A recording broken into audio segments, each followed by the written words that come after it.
falsehoods is that radical far-left activists have taken to the street and targeted and demonized the very people who are charged with enforcing the law, laws that Congress has passed, and that would be ICE immigration enforcement officers. The first false narrative I want to address is a claim that illegal aliens are not criminals, but law-abiding individuals. Neither the Democrats nor the media are willing to tell the public the truth. That the moment an alien illegally enters the United States, they have committed a crime under the U.S. law to enter the U.S. legally. America is a country of laws, and we expect anyone who wishes to come to our country to obey those laws. Another false narrative peddled by the far left is that illegal aliens are not receiving due process when they are arrested by Immigration and Customs Enforcement. This naturally begs the question, what sort of process are these individuals actually due? The idea that somebody could break our laws, enter our country illegally, and then be entitled to all the rights and privileges of an American citizen is a little far-fetched, to be sure. While the Fifth Amendment to the United States Constitution applies to all individuals within the United States, illegal aliens are not entitled to the same level of due process as American citizens. The fact of the matter is that by the time any alien has received an order of removal, they have had all the due process they are owed under the law. Most aliens with final orders of removal have been in the immigration system for almost a decade. Many have had the opportunity to have their day in court, the very essence of due process, but they neglected to show up. Another false narrative is that ICE is not targeting the worst of the worst criminals. But the fact of the matter is that as we speak, there are 291,141 criminal aliens in the United States today who have final orders of removal. Just this morning in the Senate Judiciary Committee, a comment was made that ICE is targeting gardeners. Well, 291,141 criminal aliens who are under final orders of removal are still in the United States. For this fiscal year alone, 213,279 criminal aliens with final orders of removal already have convictions, while 78,546 have pending criminal charges. Even more disturbing is the fact that 282,194 of these criminal aliens are still roaming free and not in ICE custody yet. There are many criminal aliens in the United States continuing to commit heinous crimes, even to this day. Some of these criminals are part of transnational criminal networks and organized gangs. All you need to do is look at the posters in this room to see some of the worst criminals ICE has apprehended recently: murderers, rapists, pedophiles, and sex traffickers. One of our witnesses here today, Sheriff Roy Boyd, can attest to the types of crimes he sees, even in Goliad, the Texas county with a population of less than 8,000. The Friday before the July the 4th weekend, Sheriff Boyd's officers arrested a 29-year-old Iranian national who entered the United States illegally, not once, but twice. The first time this criminal committed a violent aggravated felony in Indiana, and while he was charged for the crime, he received a suspended sentence in exchange for his removal from the United States. But his crime spree did not end there. Despite being deported, he returned to the United States again, illegally. And what did he do when he came back? He murdered a man in Galveston, Texas, a murder that was caught on video. Thankfully, he was arrested less than 12 hours later with the murder weapon still in his possession. This crime should never have happened. I want to remind my colleagues on the other side of the aisle that there was a time in the not-so-distant past when they agreed that criminal aliens should be deported. But it seems like amnesia has set in, especially because we now happen to have a president in office who's restored the rule of law and now requires enforcement of existing laws. Recall the deporter-in-chief? That would be President Obama. And who was in charge of immigration enforcement during President Obama's term in office? None other than Tom Homan, President Trump's current border czar. In fact, Tom Homan received a Presidential Rank Award during the Obama administration for his service as the head of ICE's enforcement and removal operations. The laws haven't changed since President Obama was in office. Only the party of the president in office has changed. And today we have a pro-enforcement president who was elected in a decisive victory, winning the Electoral College, the popular vote, and every single swing state. He was elected in part, in large part, I'd submit, because of his pro-immigration enforcement provisions, something 54% of Americans support, including Hispanic Americans in my state, many of whose families have come here lawfully and followed all the rules. American voters know full well that deterrence is an important part of immigration enforcement and preventing the flow of criminal aliens into the United States, which means swift apprehension, detention, and deportation. And that works. The Congress just recently passed what's been called the One Big Beautiful Bill that includes billions of additional dollars for ICE detention facilities and for more personnel to make sure that our laws on the books that Congress passed and were signed into law are actually enforced. The state of Florida has stepped up to the plate recently, helping the administration to open a detention facility that's come to be known as Alligator Alcatraz. I'm hopeful that other states will step up to help in similar ways. If we could find a way to make something like this work in Texas, I would strongly support it. And I'd encourage our governor, as well as Secretary Noem, to explore the possibility of locating future detention facilities in Texas. The far-left activists and the mainstream media who support their efforts continue to fan the flame with their rhetoric and misinformation. This is done with one goal in mind: to do anything and everything to undermine President Trump's domestic agenda, just as they did during his first term. And finally, I'd like to end my remarks with a reminder. We're here today to remind the public of the real tragedy of President Biden's open border policies, the hundreds of victims of criminal illegal aliens, crimes that could have been avoided if the laws on the books had simply been enforced. That's why we have two wonderful angel moms here today. First, Maria Vega, the mother of slain border agent Javier Vega Jr., who was killed August the 3rd, 2014. Javier's angelversary, as Ms. Vega calls the date of his death, is less than 2 weeks away. Javier died nearly 11 years ago, but the fact remains he was murdered by illegal aliens who never should have been in the United States in the first place.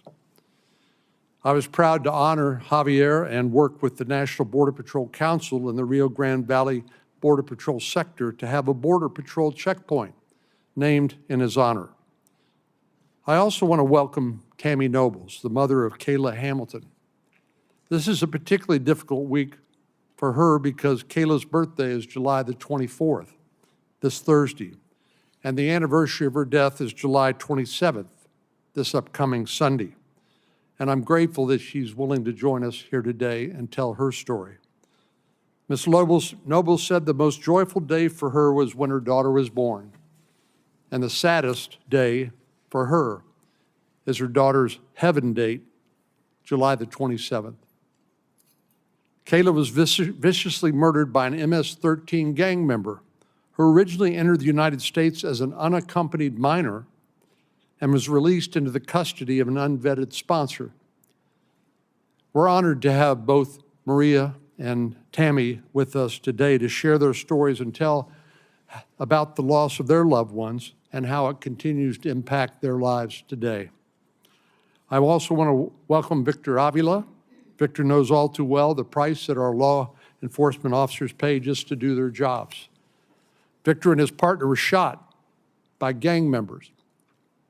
Victor was seriously wounded and his partner lost his life on that day. I intend to introduce a bill in the Senate to honor Ms. Noble's daughter, Kayla Hamilton. The bill will require that HHS conduct mandatory checks on all unaccompanied minors and bar criminal alien sponsors from being allowed to assume custody of such children. A similar bill was introduced by Representative Russell Fry in the House. You may ask, why is it necessary to pass a law to get Health and Human Services to do mandatory checks on unaccompanied minors and to bar criminal alien sponsors? Well, that's because laws barring that do not currently exist, and we need to make sure that this can never happen again. And now I yield to Ranking Member Padilla to give his opening statement. Thank you, Mr. Chairman. Good afternoon, everybody, and thank you all for being here. You know, prior to the start of this Congress, for nearly 4 years, I served as chair of this subcommittee with then Ranking Member Cornyn. Now our roles have been reversed. So I'm happy to be here as a ranking member under Chairman Cornyn's leadership here. For 4 years, though, when I was chair, we held hearings examining everything from immigrants serving in the military and in our healthcare system to America's Refugees Admissions Program and the need to better resource our overwhelmed immigration courts. So today, 6 months after President Biden has left office, we hear Republicans continue to talk about how Donald Trump has solved our border crisis. But you won't be surprised to learn that they're also focusing on, guess what? The Biden Border Betrayal, that's what they call it. And I suspect that years down the road, they'll continue to point the finger at President Biden. But here's what Republicans won't be saying. That if Donald Trump and Republicans were truly focused on just targeting violent criminals, Democrats would have no objections. I know I've been saying it. If that's really what was going on, there would be no discussion, there would be no debate, there would be no disagreement.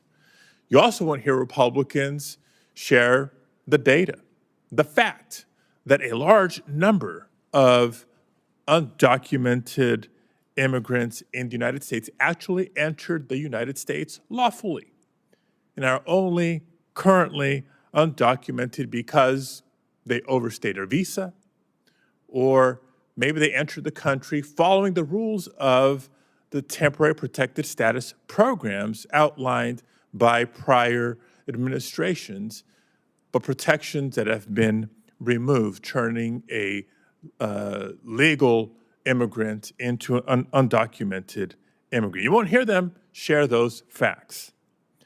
6 months into Donald Trump's second term as president, it is increasingly clear who the administration is going after. Just look at how they're doing it. They're raiding workplaces and staking out court hearings. They're going after farmers and farm workers, students and families and business owners, many of whom, other than being undocumented, do not have any violent criminal record, and men who have been living here, contributing to the success of their communities and the country for years and years, if not decades. So none of what we're seeing happening around the country, or very little, is actually targeting criminals. And I'm not asking you to take my word for it. It shouldn't be hard, but it is hard for some to take my word for it. Let's look at the administration's own data. Less than 10% of immigrants who ICE has taken into custody have serious criminal convictions. Less than 10%. Again, don't just take my word for it. This is administration's data. In fact, compared to the first Trump administration, these Donald Trump and Stephen Miller quotas have led to a 500% increase in the number of arrests of non-citizens without criminal records. And as a federal judge ruled less than 2 weeks ago, there is, quote, a mountain of evidence, end quote, showing federal agents are illegally profiling and arresting people based on their race, accents, or work. So no, let's not pretend that this is only about cracking down on violent criminals. This is increasingly about sending armored vehicles and agents and tactical gear into communities to intimidate and sow fear, not to protect. Should also at some point ask the questions about where the resources are being redirected from to escalate the immigration enforcement activities. Because the fact of the matter is, whether they're being diverted elsewhere within the Department of Homeland Security, from the Department of Defense, the Department of Justice, they're being taken away from other critical missions that are critical to our nation's security. Not just white-collar crime, we can have a whole session just about that. How about fentanyl task forces that are now being under-resourced because of these ill-conceived strategies? Now, all this is not just morally wrong. It's also bad for our economy. The people being targeted are often the people who are harvesting our fruit and vegetables, who work in meatpacking plants or in the service industry. The very same group of people who just a few years ago, at the outset of the COVID pandemic, Donald Trump declared essential. And the fact of the matter is, Donald Trump has simply gone too far, and the public is starting to turn against him. A Gallup poll published on July 11th, just a couple of weeks ago, showed a dramatic swing in public opinion, in public awareness and understanding is how it should read. In just the last year, the percent of Americans who think immigration is, quote, a good thing for the country has jumped 15 points to a record high 79%. At the same time, Americans who want to see immigration decreased dropped from 55 to 30%. Americans across the country are rejecting the cruel and indiscriminate treatment of the neighbors they've known for decades. Yet earlier this month, Republicans in Congress rubber-stamped more than $150 billion to fund this administration's disastrous enforcement agenda. $150 billion, not to help hire additional asylum officers that we so desperately need to process the cases and meet the demand on our system, not $150 billion to ensure that unaccompanied children, for example, some as young as 2 or 3 years old, have legal counsel as they face a judge on their own, with their own future on the line, and not $150 billion to hire additional immigration judges, even as more and more people are detained and the administration is firing immigration judges at alarming rates. Instead, this is additional taxpayer dollars to ramp up the mass deportation raids that have been so poorly executed. They are sweeping up United States citizens, including veterans. And so I do ask, why are we here? What more do you want? It's clear why we're here today. We're here because Donald Trump is scapegoating immigrants. It's always been his outlet. It's long been his way to distract from a massively unpopular agenda, like making the largest cuts to Medicaid in history in order to pay for tax cuts for the rich, and to make ICE's budget larger than the budget of the FBI, the ATF, the DEA, the U.S. Marshal Service, and the Bureau of Prisons combined. This is their break glass in case of emergency option when public sentiment turns against them and their agenda. Hasn't been only about targeting violent criminals, and it's certainly not about fixing or modernizing our immigration system. So Democrats are glad to be here today to help set the record straight.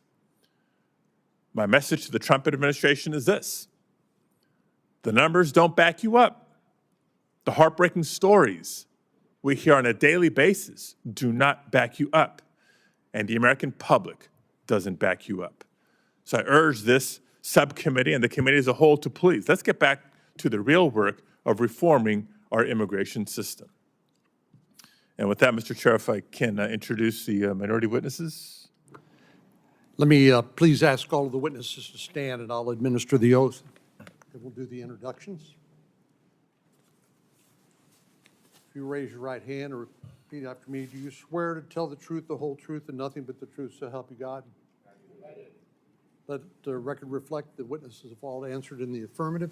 Please be seated.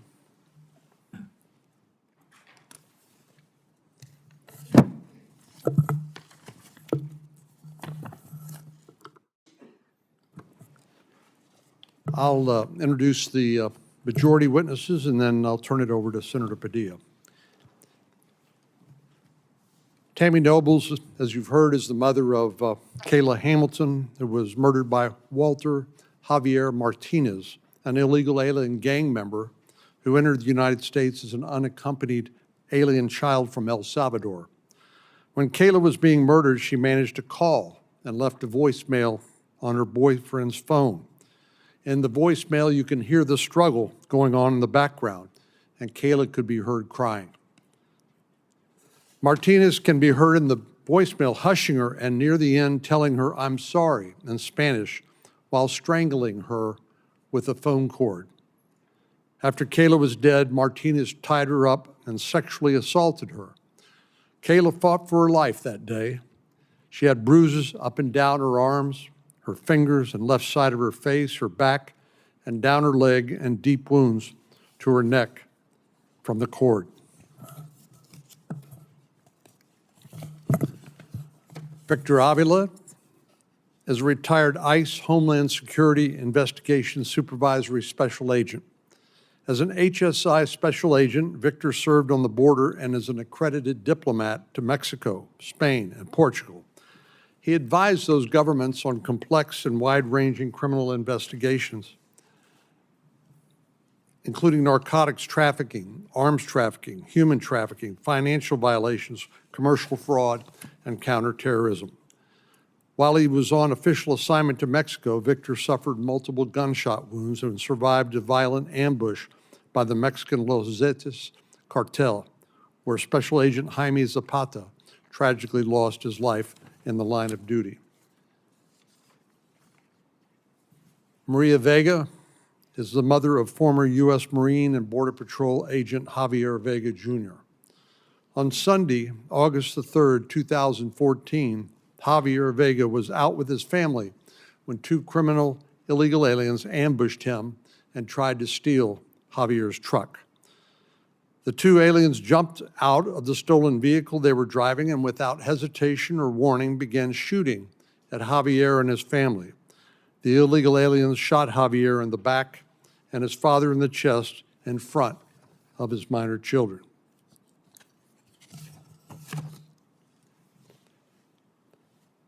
Andrew R. Arthur is a resident fellow in law and policy at the Center for Immigration Studies in Washington, D.C. Arthur previously served as staff director for the United States House of Representatives Committee on Oversight and Government Reform, the National Security Subcommittee from January 2015 to September 2016, and was counsel for the United States House of Representatives Committee on the Judiciary in Washington, D.C. from July 2001 to November 2006. Sheriff Roy Boyd is the sheriff of Goliad County, Texas. Goliad is a rural South Texas county with a population of around 1,000, situated about halfway between Houston and Laredo along U.S. Highway 59. Sheriff Boyd has been a police officer for 31 years and retired from the Victoria Police Department and the Victoria County Sheriff's Office prior to becoming sheriff of Goliad County. Sheriff Boyd has also worked as one of the leads on Texas's Operation Lone Star. Senator Padilla. Thank you, Mr. Chairman. Before introducing the minority witnesses, I do want to take a moment to express my sympathies with Mrs. Vega and Mr. Nobles for your loss. And on behalf of all my Democratic colleagues, I also reiterate that we denounce violence, particularly violence against law enforcement. So I just want to make sure we are clear where we stand on this side of the aisle. First, I'd like to introduce Alejandro Baranco. Alejandro is a Marine veteran from Orange, California, an older brother to 2 active duty Marines and son to Narciso Baranco. Alejandro's father, Narciso, is an immigrant from Mexico who has lived in the United States for more than 30 years and has never committed a crime in the United States. Today, Alejandro will testify about the violent and outrageous treatment his father experienced at the hands of Border Patrol agents and the betrayal that he feels as a veteran who proudly served his country. Thank you for being here. Next, I'd like to introduce Deborah Fleshaker. Ms. Fleshaker has served in several career and political roles at the Department of Homeland Security, as well as ICE, including as ICE's acting chief of staff. Ms. Fleshaker has also served as ICE's Assistant Director for Regulatory Affairs and Policy and as DHS's Executive Secretary and acting DHS Chief Privacy and Chief FOIA Officer. Ms. Fleshaker will lean on her extensive experience and understanding of both DHS and ICE operations in her testimony today. Thank you. And finally, I'd like to introduce retired police commander Dr. Giovanni Velis. Dr. Velis served with the Minneapolis Police Department for over 30 years before retiring in 2023. As an officer, he worked with the Drug Enforcement Agency and the Federal Bureau of Investigation task forces, as well as the Minneapolis Police Department's organized crime unit. After immigrating from Ecuador and growing up in New York City, Dr. Velis was the first immigrant to serve as a police lieutenant and commander in the Minneapolis Police Department. He will testify about the importance of building bridges between law enforcement and immigrant communities from his professional and academic perspectives. Thank you to all of the witnesses for being here today. Thank you, Mr. Chair. I know we're anticipating the attendance of Chairman Grassley here momentarily, but in the meantime, we'll hear opening statements from the witnesses. And Mr. Avila, can we start with you? And if you'll please keep your statement to 5 minutes, and then we'll get through everybody, and then we can come back and ask some questions, have more of a discussion. Good afternoon, Chairman. Thank you so much for the invitation to be here today. Good afternoon, Senator Padilla. Good afternoon to the panel members. My name is Victor Avila. I'm a retired ICE Homeland Security Investigations Supervisory Special Agent. HSI is responsible for investigating crimes involving immigration, trade, customs, and border security that threaten the security of the American homeland. While serving with HSI, I personally led criminal investigations of human traffickers, drug smugglers, and violent criminals, many of whom were criminal illegal aliens.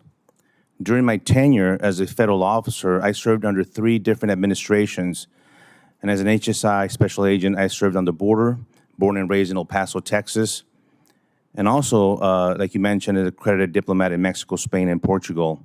I advise these governments on complex and wide-ranging criminal investigations, including narcotics trafficking, armed trafficking, human trafficking, financial violations, commercial fraud, and counterterrorism. You mentioned this, Senator, while on official assignment in Mexico.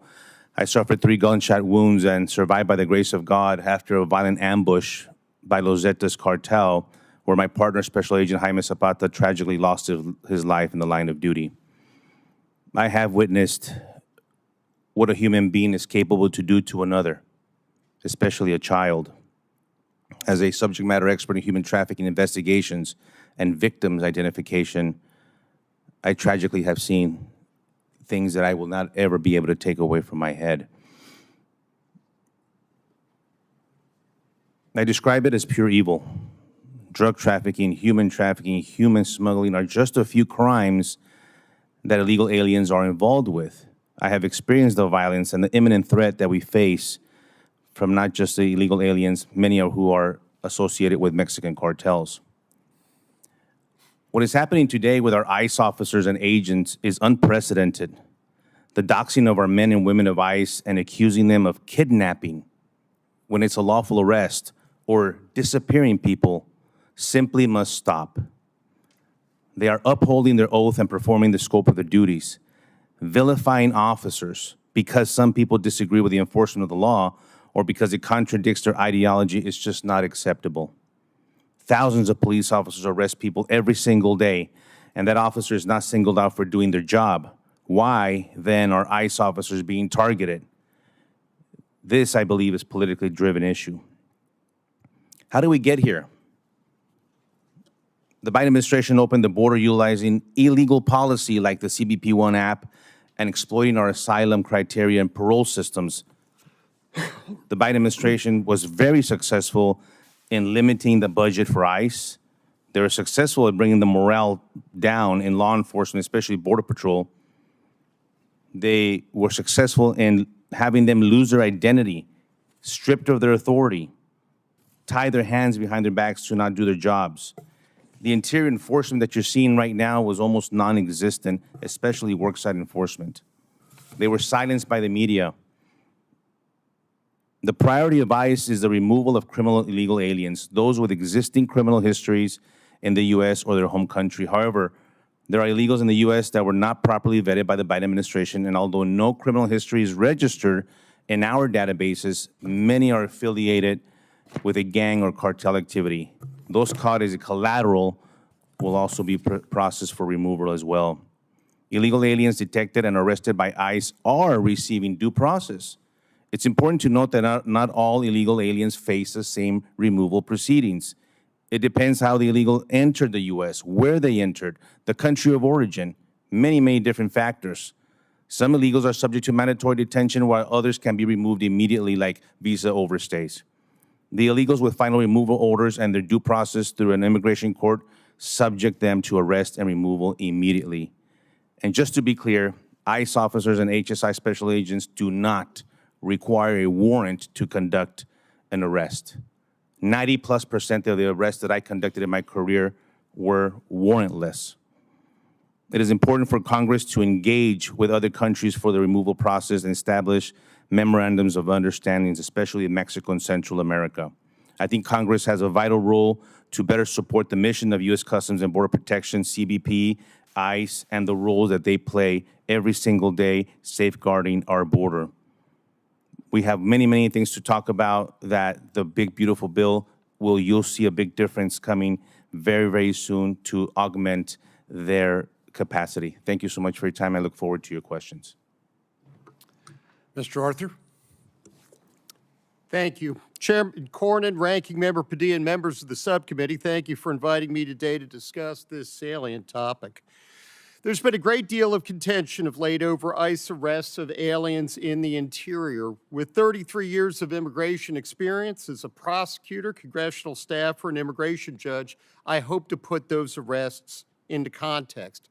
Some 300,000 aliens have been arrested in the interior under the second Trump administration, according to DHS. That's more than the 113,500 aliens ICRO arrested in FY 2024 and the 170,600 ICE arrests in FY 2023. And the agency is on track to make twice as many interior arrests this year as in FY 2009, 298,000. That said, as the Supreme Court noted in INS versus Lopez Mendoza, a case addressing the legality of worksite raids, the average immigration officer made 500 alien arrests per year in 1984, at a time when the unauthorized population was significantly smaller. If ICE were operating at that same pace today, the agency would have made roughly 3 million interior arrests since January. According to DHS, 70% of the aliens ICE arrested in the last 6 months have criminal histories, either arrests or convictions. That's roughly equivalent to FY 2024, when 72% of ICE interior arrests involved aliens with criminal histories, but much higher than the 43% criminal history arrest rate in FY 2023. Most of the ICE enforcement attention, both in Congress and in the media, has focused on what ICE refers to as, quote, at-large arrests at homes and in public places. When I was an INS trial attorney in California in the mid-1990s, there were few at-large arrests because most jurisdictions allowed immigration officers into their jails and other secure facilities to take custody of criminal aliens. As the New York City Criminal Justice Coordinator told the House Judiciary Committee at a hearing I staffed in February 2003, the NYPD cooperated, quote, with federal authorities in investigating and apprehending aliens suspected of criminal activity, close quote. As I note in my written testimony, that cooperation degraded in the mid-2010s as jurisdictions began implementing, quote, sanctuary policies, close quote, to impede ICE enforcement. Sanctuary policies only protect criminals, and if they were to end, ICE would likely be too busy processing criminals in local jails to perform many at-large arrests.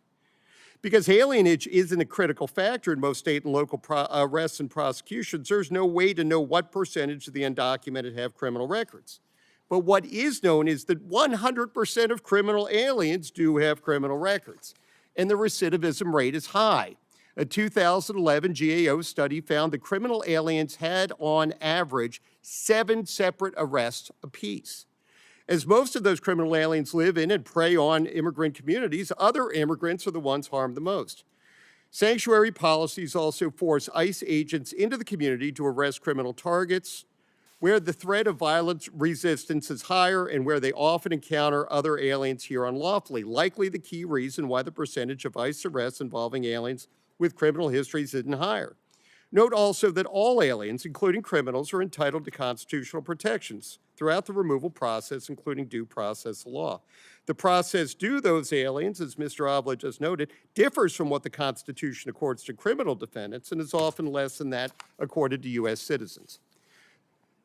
The Due Process Clause applies to all persons in the United States, but the Supreme Court has held, quote, the nature of that protection may vary dependent upon an alien's status and circumstance. Finally, I'll note that I was a congressional staffer on 9/11. Congress responded to those attacks by tightening the vetting process for aliens coming lawfully to protect Americans from criminals and other security threats. The hard-earned lessons of September 11th were ignored over the last 4 years as the last administration released millions of unvetted aliens into our communities, too many of whom have gone on to harm innocent victims here. We have the most generous legal immigration system in the world, but American voters will only continue to support those policies if they are safe from criminal threats and know the laws will be enforced. That's likely why 75% of respondents in the most recent Harvard-Harris poll supported the current administration's, quote, efforts to deport criminals who are here illegally, close quote. In closing, thank you again, and I look forward to your questions. Thank you, Mr. Arthur. Sheriff Boyd?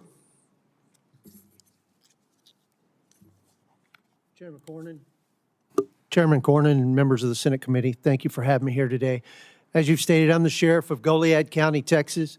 We're a small rural county sheriff's office, about halfway between Houston and Laredo on Highway 59. So we're on a major corridor for legitimate and illegitimate products going to and from the border. I'll get straight to the point. The border Biden policy has had the most significant negative impact on the safety and security of our communities in South Texas in my 31 years of law enforcement. As an example, in Goliad County at the Sheriff's Office, prior to 2021, the Goliad County Sheriff's Office averaged 77 arrests per year. From January 2021 to date, we've averaged 413 arrests per year. That's a significant increase. I looked in our records and found no records of smuggling of humans cases or engaging in organized criminal activity cases prior to January of 2021 for our law enforcement agency. From 2021 to 2025, the Goliad County Sheriff's Office arrested 96 people for smuggling of humans and 126 for engaging in organized criminal activity. These kind of activities have skyrocketed throughout Texas as a result of Biden's open border policy. On top of that, we've turned over 145 illegal aliens to Border Patrol for processing and possible deportation. But this policy has brought quite a few other things, including significant property damage. In South Texas, there have been thousands of events where smugglers have driven through fences and have caused much damage to private property, tearing down fences. There are multiple ranches in South Texas that have over $100,000 in fence damage per year as a result of this open border policy and the cartel incursions into South Texas. Many rural houses have been abandoned out of fear of the cartel smugglers going through. There's been a drastic increase in the auto theft of pickup trucks throughout South Texas, because what many people don't realize is that the smugglers are using stolen trucks. That takes tens of thousands of vehicles to get millions of people through South Texas every year. And those vehicles are stolen from Texans and used in this illicit trade. Trespassing on private property has become a commonplace to the point where many of the ranches have been abandoned, where people fear being on them. In Goliad County alone, even though we're 180 miles from the border, in 2021, we discovered 16 cartel stash sites in our county. Those are just the ones we found by going out and looking. We had what was described as the Department of Homeland Security as the largest inland cartel stash site ever discovered in the United States of America. But the property damage is just part of it. It's the physical and the psychological damage, and I will give you just a few examples starting in 2021. We have a lot of residents in rural South Texas with credible fear of the cartel smugglers coming through their property. In April of 2021, a traffic stop in Goliad County led to the arrest of Brisa Santana. What we found was Miss Santana had been recruited in a bar in Dallas by a gentleman from Mexico, and she had gone down to the border and picked up 3 girls who were all in their late teens, early 20s. And they were being told that they were being brought into the United States to be reunited with their family members who were already illegally here in the U.S. But our investigation revealed that Ms. Santana had fake Social Security cards in her underwear when we got her to jail, led to further questioning. And what that investigation revealed was those 3 young ladies were considered especials. They were never going to be reunited with their families here. They were being taken to Chinatown in Houston to be put in sex slavery, indentured servitude. As you already pointed out, earlier this month, we caught the murderer in our county. We've dealt with a lot of different violence as a result of the Biden's open border policy, but I will leave you with this. For anyone who does not believe that these things are happening, I'm gonna leave you with a quote from a letter I found in a sex slave house from a raid I did in Rockport, Texas. The letter that I found there starts off with, "Dear daughter, in the USA, we sometimes have something called a slave boy or a slave girl. We call it an indentured servant." This letter goes on to articulate that it takes 5 to 13 years for these slaves to buy their freedom once they're brought into the United States of America. That is, unless they're sold to a new master before their debt is paid off. Thank you for your time, your consideration, and I will yield for any questions you have. Ms. Nobles? Thank you for having me here today and allowing me to speak. On July 27, 2022, I received the worst news that a parent can ever get, that my newly 20-year-old daughter, Kayla Hamilton, was found deceased with injuries consistent with a homicide. There are no words to describe the heart-wrenching, soul-crushing pain of losing your child so horrifically. Kayla was a happy and loving person. She loved life and God. She loved going to church and learning about Jesus and the Bible stories. She showed the world that being yourself was okay, and you didn't have to follow everyone else. She was extremely ambitious, and despite having autism, she was determined to make her way in this world. She loved animals, especially her cat Oreo, and cared about the homeless. At first, we knew very few details of the murder until an arrest. At the end of March of 2022, Walter Javier Martinez was apprehended by Border Patrol crossing illegally into the U.S. at the southwest border in Rio Grande City, Texas. Martinez stated that he was 16 years old and he feared gang activity in his country in El Salvador. As a UAC, Martinez was granted access into the United States with no background checks or vetting. Health and Human Services and Homeland Security did not verify the sponsor and allowed Martinez to go live in Frederick, Maryland. There were behavior issues with him living with the sponsor, and he ended up staying with his half-brother who lived in the same neighborhood mobile home park as Kayla. There were behavioral issues with Walter, so the half-brother called the property manager of the mobile home park, which I thought was a legit company. We learned that an illegal immigrant who was a priest owned some of the mobile homes and allowed his cousin to rent a home to a 16-year-old gang member in the same mobile home as Kayla. Through the investigation of Kayla's murder, we found out that this priest and his cousin knew Walter Javier Martinez from El Salvador and knew he was running from a homicide.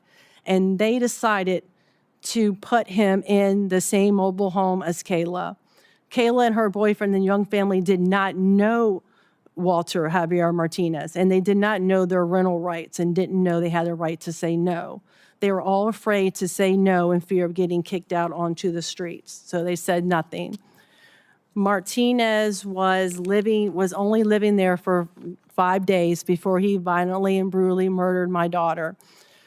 Walter Javier Martinez broke into Kayla's room while she was sleeping that morning.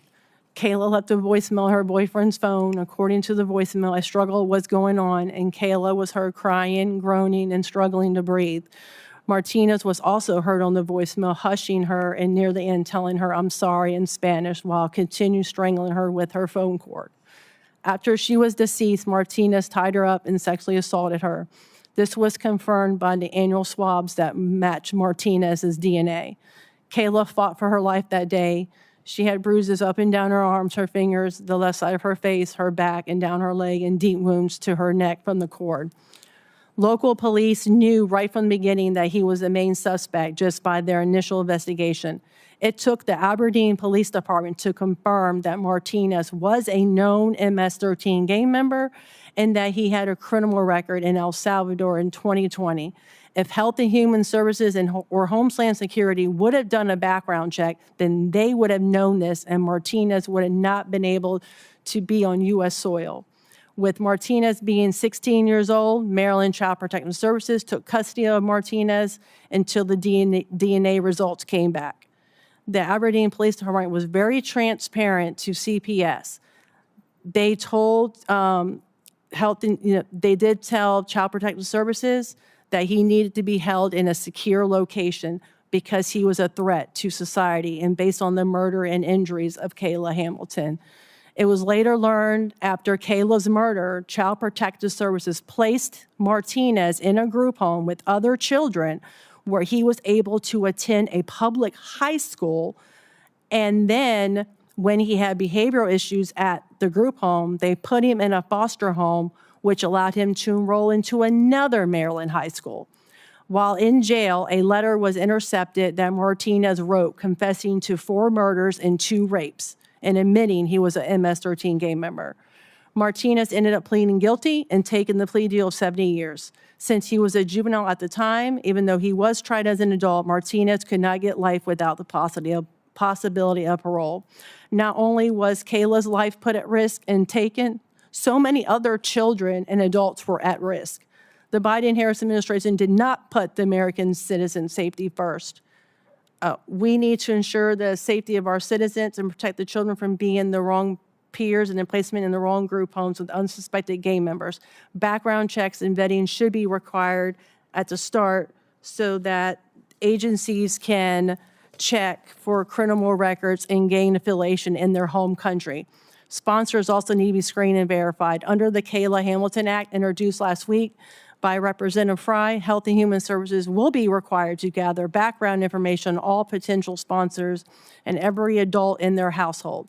If Homeland Security and Health and Human Services had checked Martinez's background, then they would have known that he was an MS-13 gang member, and my precious daughter Kayla would still be alive today. All both agencies had to do was make one phone call to El Salvador, and they would have known that he was an MS-13 gang member and that he had a criminal record for illicit gang activity. To prevent such tragedies from happening again, the Kayla Hamilton Act will mandate background checks on UACs and the sponsors so that no person will be at risk. Sorry, I went over a little bit. Thank you, Ms. Nobles. Mrs. Vega? Thank you, Senator, for having me here and allowing me to tell our story. My name is Maria Herrera Vega. I am an angel mom and the mother of 2 incredible sons. Javier Harvey Vega Jr., my firstborn, one of my two pride and joys, an amazing grandson, son, brother, husband, father, you name it. He was it. He was just amazing with a heart of gold like no one you have ever met. An American with a love for his country, law enforcement, life, and family. Harvey joined the United States Marine Corps 5 months after graduating from high school. He served 4 years. After leaving the Marine Corps, attended college while working a full-time job. Immediately after graduation, he was hired by Christus Spawn Hospital as a biomed technical engineer. In 2006, he joined the United States Border Patrol until 2014. Javier Harvey Vega Jr. Remember that name. Jordi Vega, my second baby, another amazing son, joined the United States Marine Corps as well, same as his big brother. He was deployed to Iraq 3 times. We nearly lost Jordi when the convoy he was traveling in hit an IED. On his 4th deployment, this time to Afghanistan, he and his men were ambushed and Jordi was shot in the arm. He served 9 years in the military. Jordi now lives in Louisiana and works for an American company. Sunday, August the 3rd, 2014 was a day that started off with wonderful memories of our U.S. Marine and Border Patrol agent son and his family visiting us. The entire day was planned, good quality family time, a barbecue, shopping, rifle sighting in preparation for hunting season, and some fishing to end the day before they headed back home. Instead, late that afternoon, our beautiful day turned into a nightmare when 2 criminal illegal aliens decided to ambush us in an attempt to steal both 4-wheel drive trucks. The 2 illegals jumped out of the stolen vehicle they were driving, and without hesitation or a warning, they began shooting at us, without even asking us to hand over the keys. In the process, Harvey was shot in the chest. My husband, Javier, was shot in the back, and they continued shooting at the rest of us, which included me, my daughter-in-law, 2 grandsons, and their friend. When I heard the yelling coming from the illegals while they shot at us, I fell back off the chair that I was sitting on, and I struggled to get up, but instead had to crawl to my son, who had tried to pick up an AR, which he had left leaning by the truck to defend us. Do you know what it is like to see your son go down after being shot? Do you know what it is like to hear the gunshots, bullets whizzing past you? Do you know what it's like when your mind is trying to process everything, telling your grandchildren to duck, while thinking your son is on the ground with a bullet in his chest? Do you know what it's like to hear your son's last words to his father? Keep shooting, Dad. Keep shooting were his last words. That should never have happened. The illegals not only possessed a stolen vehicle, they also possessed guns that were stolen. They each had a long list of crimes, including holding a gun to a toddler's head if the family did not hand over the keys, their money, their phones, their vehicles. Who does this to a toddler? They had served time in county jail, been previously deported, fined $10 in order to self-deport again. These same illegals had robbed our friend Douglas Light on his very own ranch in La Feria, holding a gun to his grandson Paul's ribcage and threatening to shoot him if Doug did not hand over the keys to the truck. Doug did as he was told, and the illegals drove off with the truck, trailer, and the lawn equipment. Going back to the nightmare that we lived, had my husband and I not returned fire, the illegals would have killed everyone there, leaving no witnesses, and that's including my grandbabies. 5 days from today, it'll be Harvey's 11th angelversary. 11 years is how long I have lived with survivor's guilt. 11 years is how much I have struggled to survive without my baby. 11 years I have lived with flashbacks during every waking moment. 11 years We have celebrated the boys' birthdays, graduations, weddings, starting new families, new careers, and amazing accomplishments without my baby. 11 years I have witnessed how his killing has impacted the community, our families, his work families, his childhood friends. I have seen the heartbreak in everyone's voice, hearts, and actions. Illegal aliens have impacted American lives in a very negative way. They have no regard for human life, as I witnessed firsthand. The illegals that killed Harvey also shot my husband in the back and shot at innocent children and women. My grandbabies and their friend were only 8 and 11 years old. Take a moment and imagine your child or grandchild witnessing this horror. How does that make you feel? Would you be okay with this? Had our immigration laws been enforced, our son would be here. Barack Obama failed me, my family, and our community and our nation. My husband now suffers from PTSD. He is handicapped because of the extent of damage the bullet caused. Nerves and ligaments were severed when the .45 caliber bullet traveled from one side of his waist, narrowly missing his spine before exiting on the other side of his body. I want you to know that we do not have an issue with people coming to America legally. We do have immigration laws in place for a reason, and they need to be enforced. And as politicians, you need to allow those in charge to enforce these laws. We are not a lawless nation. I myself was not born in America. I am the daughter of an American-born father and a Mexican-born mother. However, my father did not smuggle or sneak us into this country. After marrying my mother, he stayed by her side in Mexico until he applied to move us back to his country. He waited patiently, filled out all the necessary documents, and paid all the fees. He never even asked for government assistance, making do with his pay as a farmer and carefully planning for times when the weather did not permit work. He taught me and my siblings to be God-fearing, hardworking, law-abiding citizens. My 2 older siblings and I are proud naturalized citizens, and my little brother is a U.S. citizen. La Feria, Texas, my little town's population is about 7,000. Our little community has lost 3 young lives to illegal alien crime. Noemi Dominguez, a 26-year-old teacher murdered by criminal illegal alien Angel Maturino Resendiz in 1999. Some of you might remember him as a railroad killer. He was a serial killer that murdered so many people throughout America. Javier Harvey Vega Jr., 36-year-old, father of 3 boys, a U.S. Marine and Border Patrol agent, murdered in cold blood in front of his family by Gustavo Tijerina Sandoval and Ismael Hernandez Vallejo in 2014.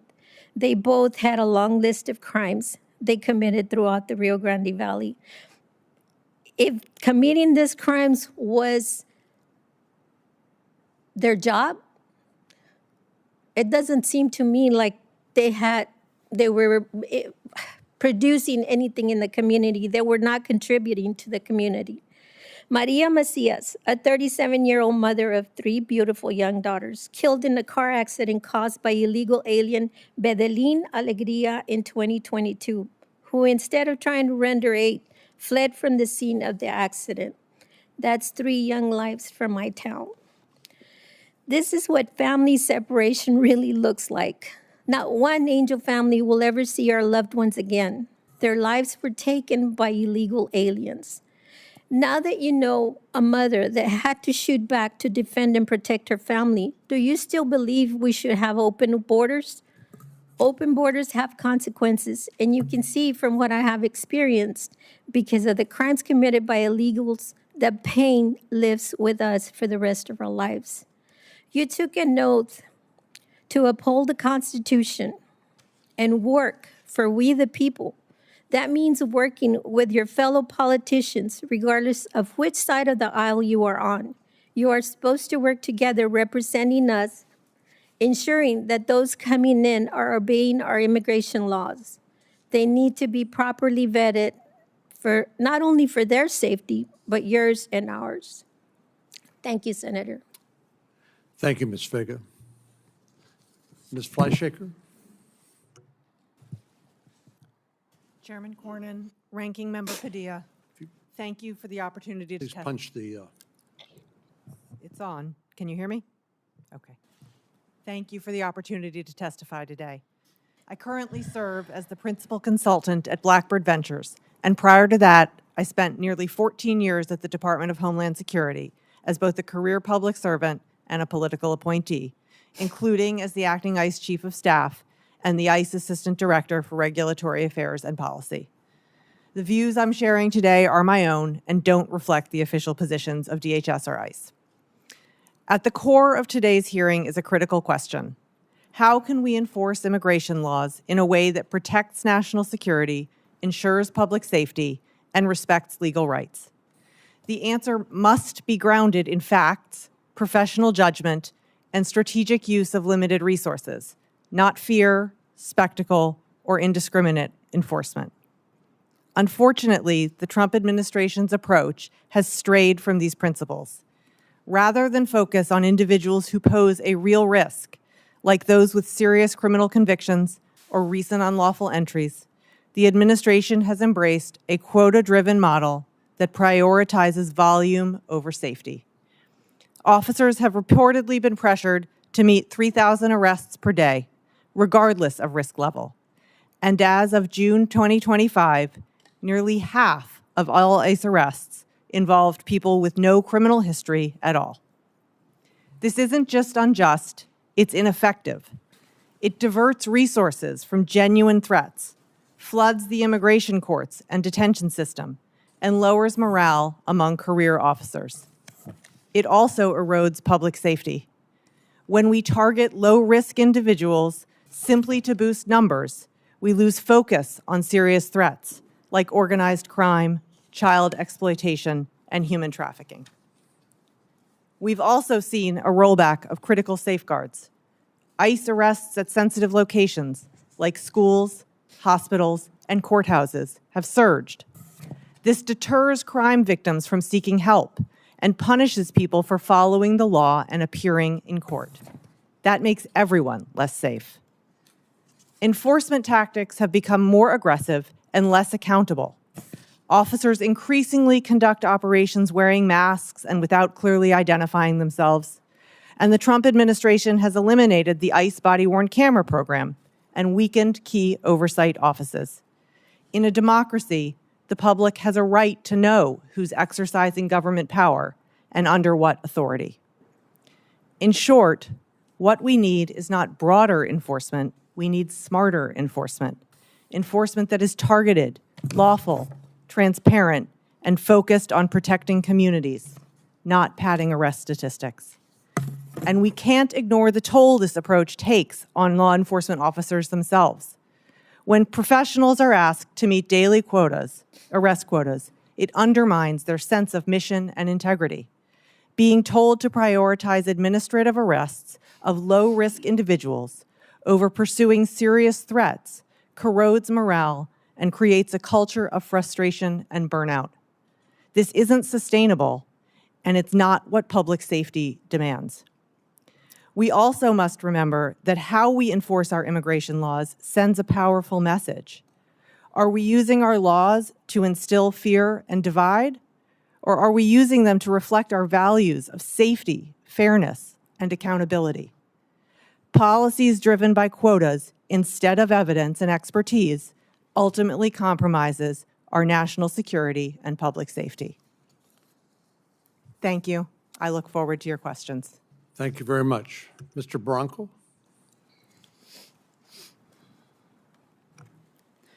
Good afternoon, Chairman Corman, Ranking Member Padilla, and members of the subcommittee.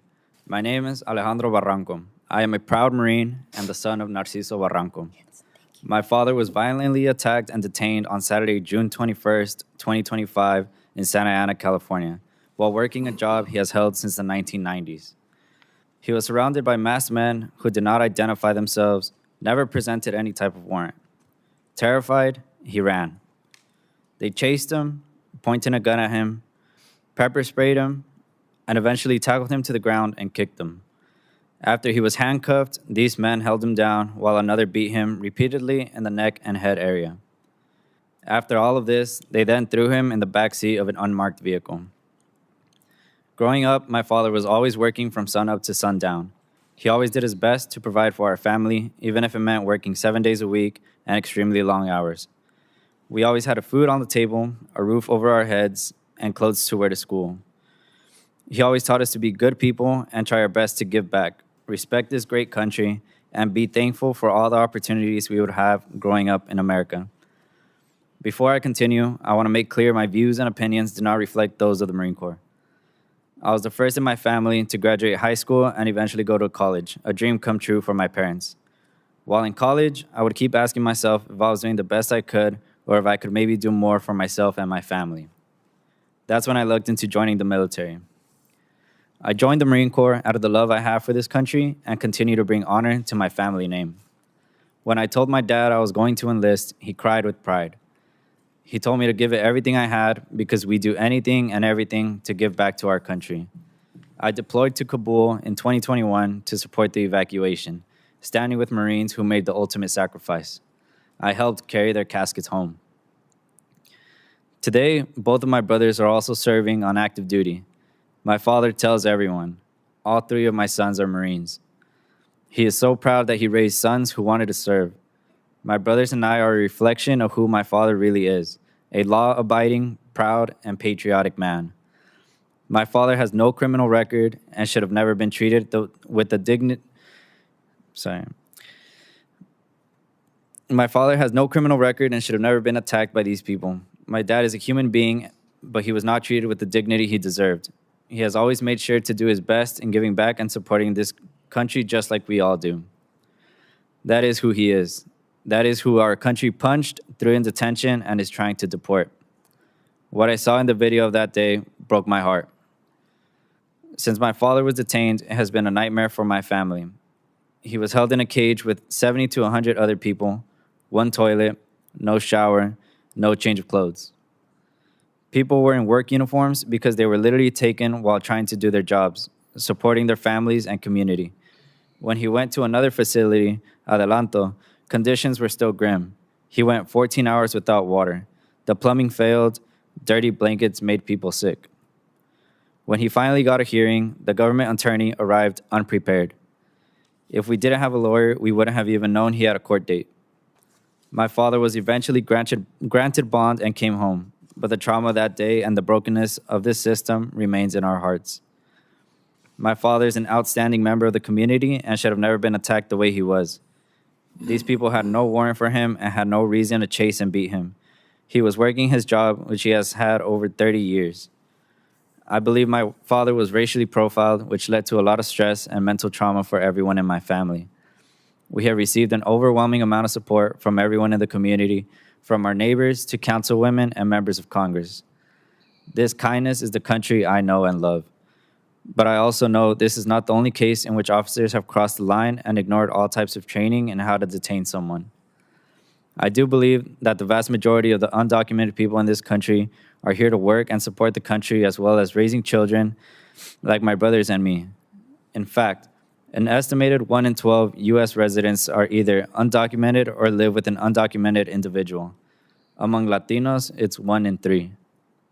I'm here today because I want other people who've had family members like my dad taken away to know they are not alone.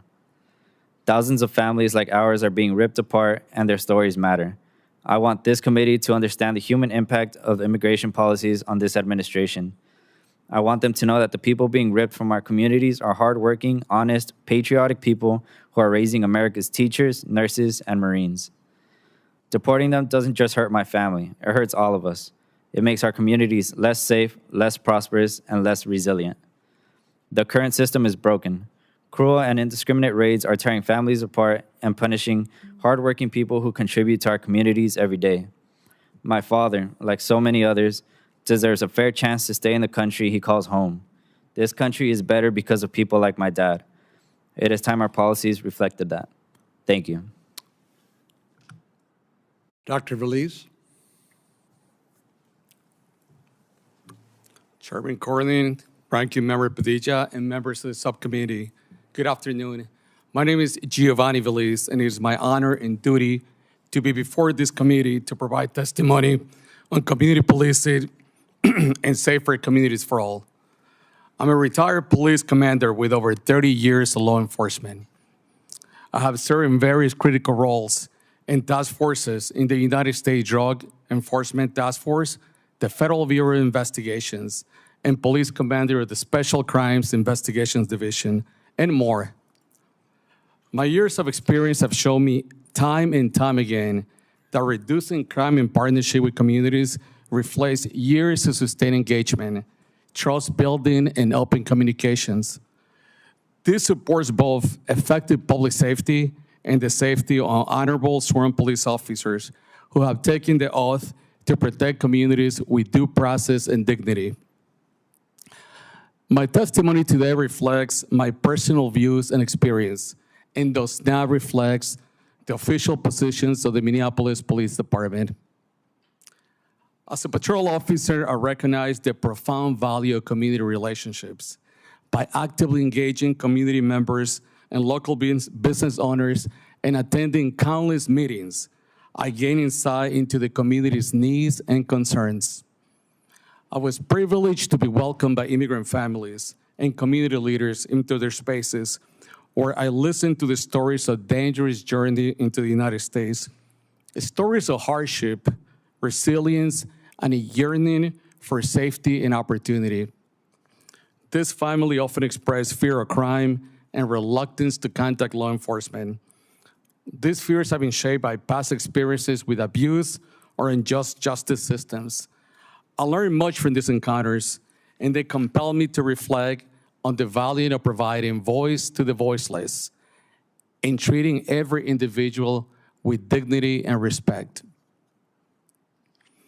In the response for the call for stronger relationships with the immigrant community, I led initiatives in partnership with the community stakeholders, including the creation of a multicultural advisory committee and the development of educational workshops.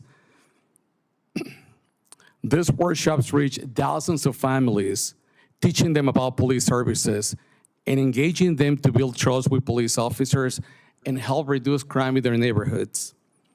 The trust and cooperation generated through these efforts led to critical public safety outcomes, including information in major drug trafficking investigations, the rescue of a kidnapped community member, the apprehension of suspects in shootings, and successful large-scale fraud investigations involving organized crime in Minnesota. I respectfully share my concern that increased local law enforcement involvement in aggressive and fear-based raids of immigrant communities is already eroding trust, cooperation, and public safety in our neighborhoods.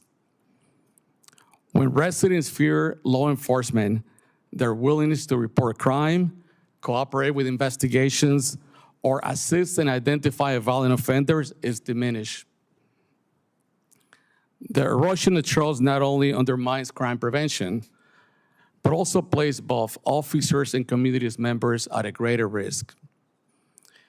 Trust between law enforcement and communities we protect is vital and can only be achieved through community cooperation.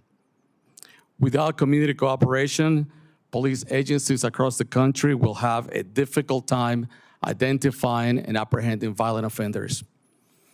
This will more likely create risk for both police officers and community members.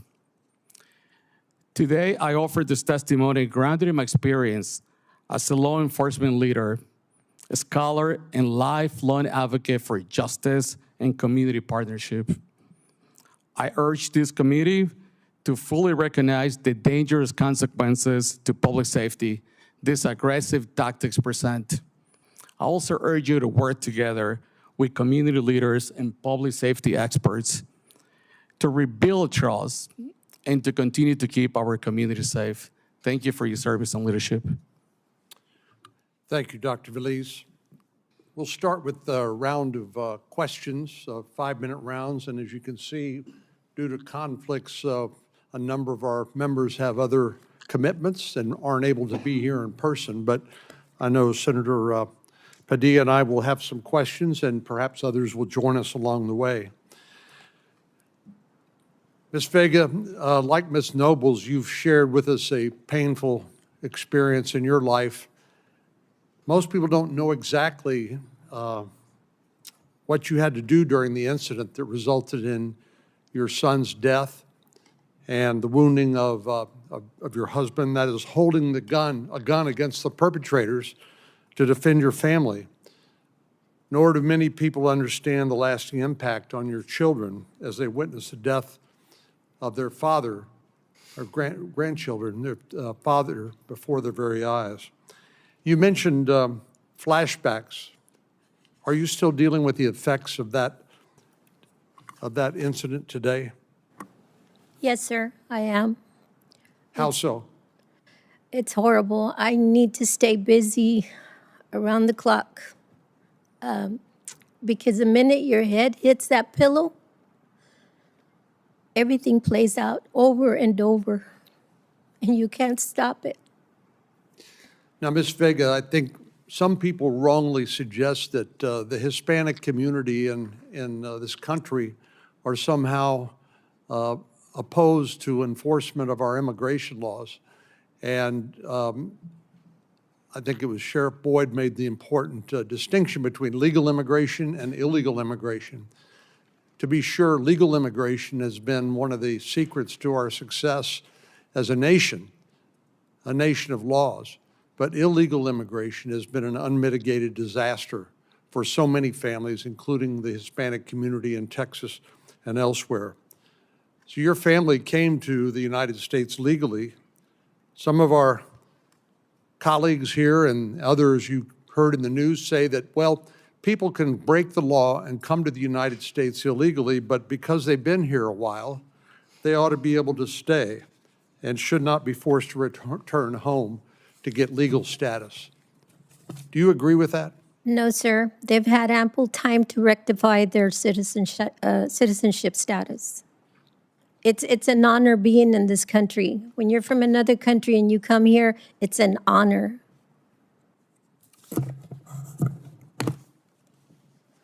Ms. Nobles, what are some of the worst things reported in the news about your daughter's death that you want corrected for the record? A lot of it is they confuse the terms, immigration and illegal immigrants. We're talking about illegal immigrants who have broke the law. Kayla did not live with Walter Martinez. He was put there without their saying in anything. Also, the whole thing about that illegal immigrants commit less crimes. How do we know that? We don't know who's in this country. They have not been vetted, background check. We have no identification of them. We have no idea who they are. They're not in the system. We were really lucky to get a conviction from Walter because they checked and he was not in the system. They had to try to find out who he was by calling Border Patrol, getting his name and his date, and they had to call El Salvador to get any information about him. Nobody knew him. He wasn't in the system, no fingerprints, nothing. We don't know who they are. We don't know who's coming here. And we don't know what crimes they committed because they haven't been caught. We were lucky that he was caught. And the ones that we do know of, they actually got caught. There's no way of knowing because they can live under the radar. They can live in the communities. Her murderer can act like a 16-year-old child. I've seen him in the beginning of the investigation. He was sitting there acting all scared and and asking permission to eat. And then in the end, when he got caught, his whole demeanor changed. He sat in that chair and they told him he was being arrested for a homicide. He sat in that back chair. He looked so much older, so much wiser, and he was like, and he said homicide in Spanish. He just sat back and was like, okay. Like that, laughing about it, like it was a joke that he murdered my daughter and just left her on the floor like trash. It was a joke to him. Sheriff Boyd, it seems like during the 4 years of the Biden administration, the U.S. government outsourced its immigration policy to transnational criminal organizations, otherwise known as cartels. And as part of Operation Lone Star, that task force, I know you have tracked the human smuggling flowchart and also the flowchart of cartel drug operations. But in your experience dealing with the broken borders or the open border policies of the Biden administration, didn't it allow not only the trafficking of children and women, but the movement of drugs and other contraband across the border without any distinction between that and people who want to come here to work and perhaps want to achieve a better life? Yes, Senator. So what had happened is Border Patrol was basically turned in from an enforcement agency into a babysitting and processing agency. They were tied up on the border actually processing people to get them into this country as fast as possible. Friends of mine in Border Patrol said they would get in trouble for not processing enough people into the country in a timely manner. And what that did was that left our borders wide open for people to come through and to bring stuff through. But I will tell you that during that time period, slave trade outpaced narcotics as far as the revenue that the government was aware of that the cartels made. And so that's one of the problems that we're seeing now is this was not an immigration issue. This was a slave trade issue. These people were brought here by the cartels because we ceded our authority of the border from the U.S. government to the cartels. And they brought those people here and put them into indentured servitude, and I've seen that firsthand. We have imported millions upon millions of people. We have put them in a peon class, and they are now trying to pay off their debts to their masters. They are beholden to workplaces, whether it be in a farm, whether it be in a kitchen, whether it be at the hotel, or whether it be unloading 18-wheeler loads of dope or moving different product or killing people. They are beholden to the cartels to do whatever it is they are told to do by the cartels and their affiliate organizations. And that's a direct result of the last 4 years. And Sheriff, is it your experience that the only thing or maybe the main thing that the cartels care about is money? That is absolutely it. And I will touch on one thing that Senator Padilla mentioned about people working in the fields. I don't know if y'all have ever sat down face-to-face with a Sicario in a small room, but I've done it on multiple occasions. Those individuals didn't just kill people for a living. They also worked out in the fields. They were welders helpers. They worked on pipelines. They had regular jobs during the day, and they killed people on their time off for the cartels. So just because somebody works at the local farm or works in some industry doesn't mean they don't have the capacity to do evil and do those things. And so that we need to understand. And finally, you were part of Operation Lone Star Task Force, and I believe you've supplied us with a couple of charts here. One, a human smuggling flow chart, and one, a simplified flow chart of cartel drug operations. Is that correct? That is correct. And those are based off of our experiences of conducting investigations. These will, without objection, these will be made part of the record. Senator Padilla? Thank you, Mr. Chair. One of the first things I want to clarify, something I keep hearing, not just during this hearing, but for months and months now from the Trump administration, is that they're going after the worst of the worst. That's the soundbite, that's the rhetoric. And their aggressive show of force is accomplishing the goal. At least that's their claim. The way they present it, the way they talk about President Biden's administration and prior Democratic administrations is like it was never a priority for Democratic administrations to go after criminals, and that Democrats and Democratic administrations just didn't care about the presence of dangerous people in our communities. It's simply not true. So I want to help set the record straight. And again, if you can't take my word for it, let's turn to an expert. Ms. Fleshaker, you were in ICE leadership. In your view, in your experience, did the Biden administration ever restrain ICE from pursuing serious criminals?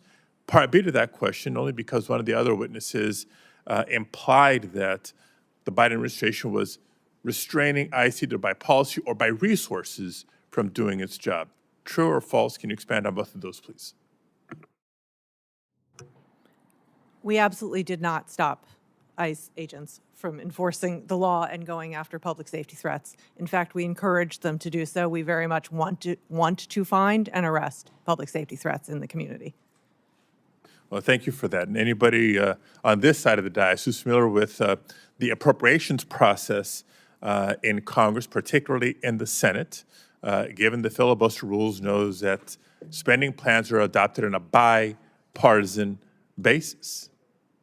So we can discuss and debate the need for additional investments in not just enforcement, but as I mentioned previously, immigration judges, hearing officers, et cetera. In fact, not too long ago, there was a bipartisan proposal on the table to significantly ramp up the budgets for those agencies, and Republicans walked away from that deal. That's a fact. Second area I want to tackle is in the area of indiscriminate enforcement. Just by show of hands, by the way, raise your hand if you think all immigrants are criminals. Let the record reflect, none of the witnesses raised. All immigrants are criminals? Not all immigrants. I'm very precise in my question. Repeat your question. Raise your hand if you believe all immigrants are criminals. Talking about illegal immigrants, or are you talking about regular immigrants? Exactly. Microphone. Yeah, he's right. All immigrants. I'm using my words very Are precisely. you talking about Raise your hand. illegal immigrants By show of or hands, just- immigrants who came here legally and did it the right way? Which one? By a show of hands, raise your Well, hand that's if you not, believe yeah, all that's not going to immigrants be are a criminals. proper answer to Or that. even most. But No, again, all those illegal hands immigrants not- are criminals because So they I came don't here think anyone illegally. here would disagree with the idea of rooting out the, quote, worst of the worst, even if we disagree over what immigration policy should be. But I believe it's unacceptable that these raids are so indiscriminate that they end up sweeping up people with no history of violent crime. Hardworking people trying to give their children a better life, like Alejandro's father, Narciso. Now, Alejandro, question is for you. First of all, I'm so sorry about what happened to your father and what your family's been going through.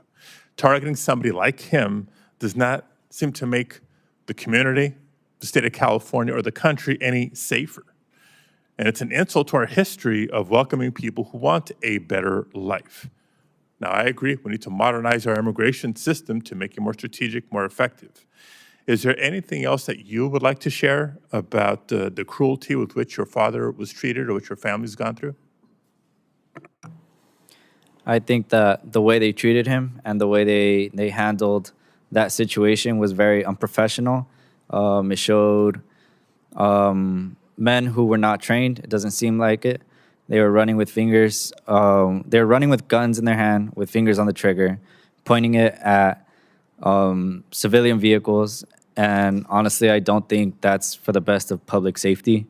And I believe that they should have better training and go out and chase after the real criminals. Well, I couldn't agree more. And the more resources, personnel, funding, and otherwise that's directed at, again, just broad-based enforcement is less focus, less prioritization of those violent criminals that we know are out there, the administration knows are out there, but they're not the clear priority or focus. If I may, Mr. Chairman, just one more question in this round. We know that the massive show of force by the Department of Homeland Security has scared people across communities, not just Los Angeles, not just throughout my home state of California, but other parts of the country, to the point that we're now seeing people hesitate to go to work, hesitate to patronize stores, and to visit public spaces, even go to church. So I'm deeply concerned that this fear will also deter people from reporting crimes like domestic violence, sexual assault, robbery, etc. Dr. Velis, you have 3 decades of experience encouraging community members to come out of the shadows and trust you and your officers to report crime, to engage in law enforcement, to improve public safety. You spoke to this a little bit during your opening statement, but can you describe the impact of these indiscriminate raids on the types of relationships that you trained your officers to build with immigrant communities? Thank you, Senator Padilla, for the question. So under my leadership, Senator Padilla, we spent days, years, weeks I spent 30 years building trust. Trust is the fulcrum to crime reduction, to the safety of community members, to the safety of police officers. This is an ongoing daily through every single interactions. When the community have the perception that we're involved in immigration enforcement, they are not going to come forward and report crimes. They're not going to come forward and access police services. Thus, what's going to happen is that will increase the percentage for this immigrant communities to be re-victimized by violent offenders. And once again, that will put greater risk for police officers. Community members are the ones who are home in their community 24/7. They are our eyes and ears when we respond and we try to reduce crime. Thank you, Mr. Chair. I have additional questions. I'll wait for the next round. Senator Moody. Thank you, Mr. Chair. I am the newest senator here, certainly the newest on judiciary, and I am so glad that I am here in this capacity now because I served as Florida's Attorney General and watched in horror as Biden and his handlers and the radicals in charge of his administration systematically and intentionally broke down all of the structures and security safeguards at the border. And it was only through litigation that we were able to uncover documents that showed their plan was in place from day one. In fact, when they started rolling out executive orders dismantling everything that the Trump administration had put into place, they were warned by those in the administration and Border Patrol and DHS that if you do this, we will immediately be overrun. We will immediately lose any control at the border, and we do not have the ability to keep pace with the detention capacity that will be needed. And in fact, ignoring all of those warnings by their own administration, they not only went ahead and issued the executive orders dismantling everything that Trump had put into place, they then asked for less money for detention beds. And the consequences and the chaos that unfolded not only was predicted by their own administration, it put law enforcement at the border at risk. It put families and communities at risk. It put our nation's sovereignty and security at risk as more and more people flooded into this country with previous criminal backgrounds and those that were on the terrorist watch list. And as I pursued litigation, a judge said, Biden and his administration has turned our border into nothing more than a meaningless line in the sand. And when there were warnings that our border would be overrun when Title 42 was expiring, Florida uncovered documents saying that their grand plan was to step back and let it be overrun. And in my litigation as Florida's Attorney General, I uncovered that not only were they pushing more and more and more and more and more historic numbers into our country unvetted, that they established quotas every day to make sure that Border Patrol pushed a certain amount of numbers into our country that was barely vetted. So as Attorney General, when I had sheriffs from all over my state calling me to say that the Biden administration was canceling detainers on criminals in their jails and telling them to release them back into the communities, I was horrified. Horrified not only because I work with law enforcement across the state, and I knew that was doing what that was doing to their communities, but horrified because I knew that went against not just the policies of Republican administrations, but Democratic administrations. It was a radical's wish list. They had changed the entire policy on whether or not we were going to deport serious felony offenders, and their agenda was no. And the resulting crime that occurred across this country as a result was predicted. I predicted from the beginning of this administration, I was one of the first states to sue when they stopped deporting people here illegally that were committing crimes against Americans in our communities.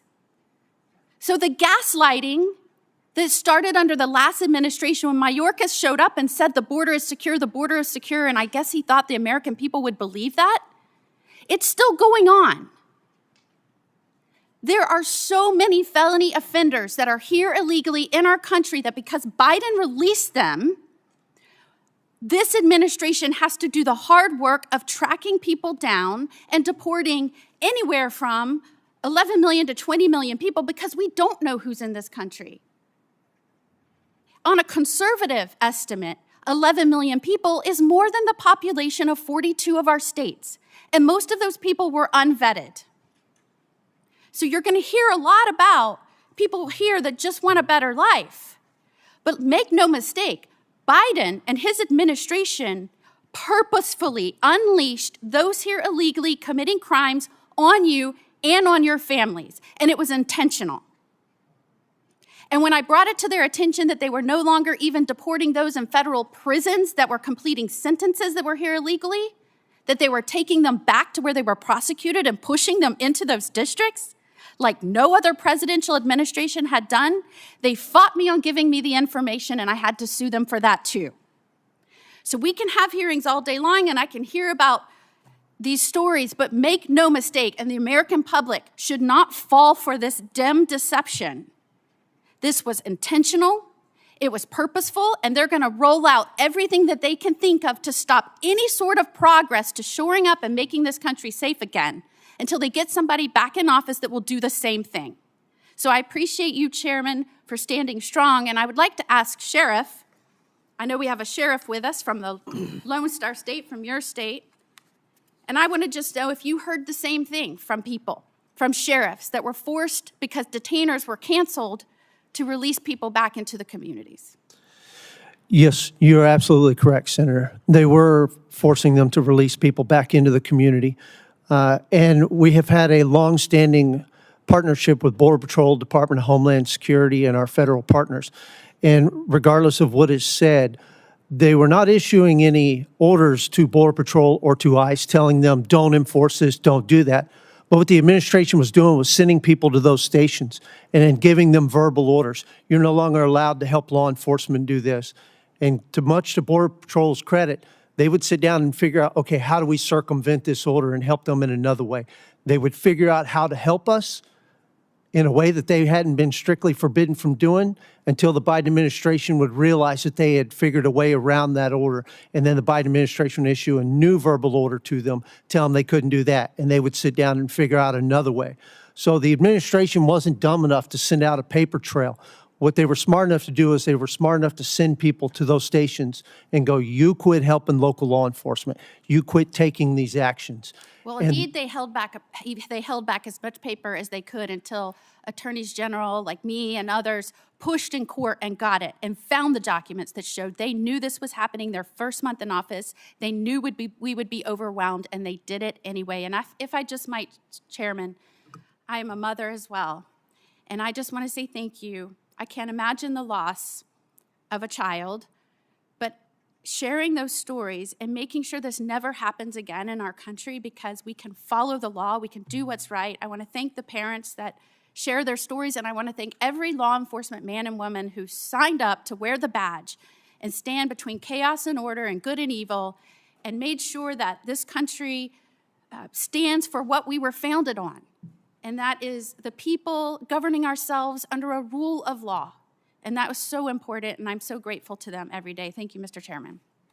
Senator Hirano. Thank you, Mr. Chairman. I think we can all agree that our immigration system is broken, both on the legal side, which is we have a visa system that has a huge backlog of people waiting to come into our country, and also we have a lot of undocumented people. And I would like to correct the record in that there are some 11 million undocumented people here. A rather large percentage of them came here with legal visas, and they're overstayers. So these are people who already were vetted.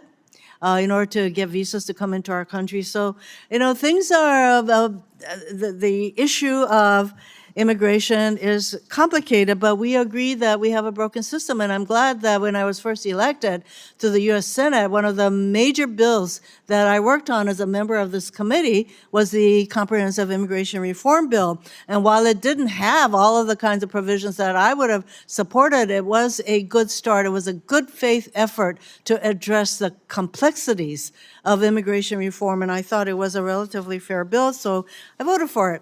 Unfortunately, the House never got around to addressing that bill or doing anything with the bill, and so here we are. The whole issue has become highly, highly politicized. We now have a regime that wants to deport 1 million people a year, if not more. They would like to deport 11 million people. How that is supposed to happen is beyond me, but maybe that is one of the reasons that they are basically moving so much of our law enforcement community, whether it's the DOJ or all of our various agencies, into focusing on deportations.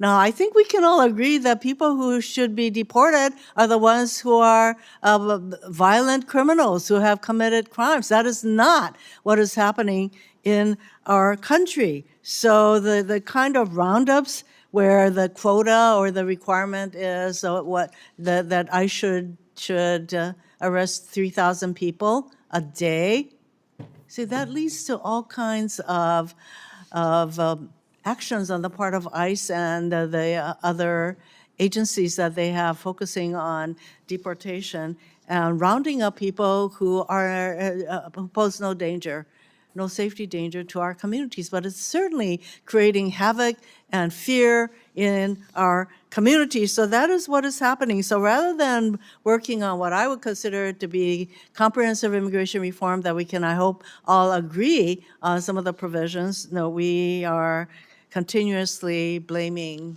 the prior administration. Let us not forget that one of the major issues relating to Trump's first administration was the fact that they separated children from their parents and never kept track of who their parents are. And there are some of these children who have never been reunited with their families. And I think that is, that's not the way that we should be conducting our immigration enforcement. So I would say that we should have ICE prioritize violent criminals, people who have that kind of record. That is not what is happening. So I have a question for Ms. Fleshaker. Am I pronouncing your name correctly, please? Fleshaker. Fleshaker? Yeah. Okay, so last month, on June 23rd, ICE forced a disabled Purple Heart veteran named Se John Park to self-deport.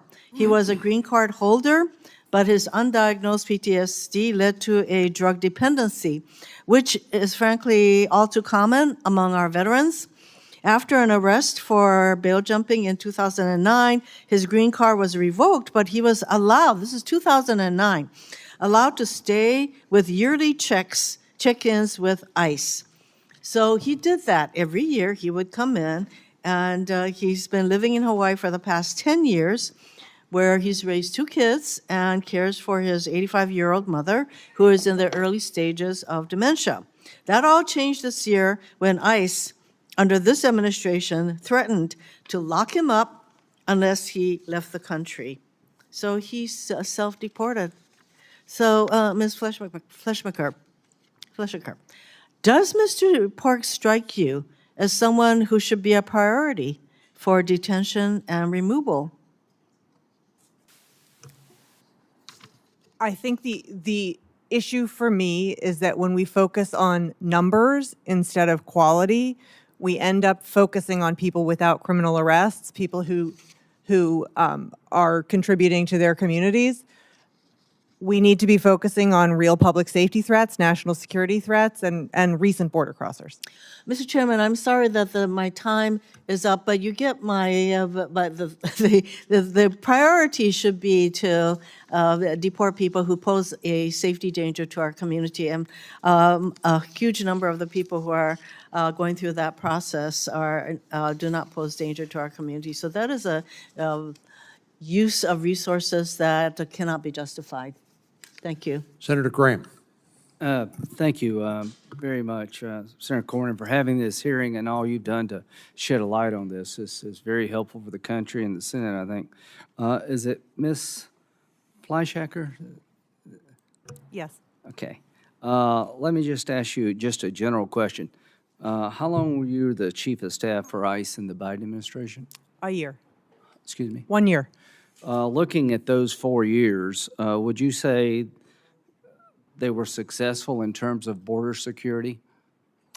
Well, at ICE, I was responsible for interior enforcement. I wasn't responsible for border security. I would say that the people I know worked as your hard as they work could product, every day. I mean, the caseload, how would you rate border security during your time?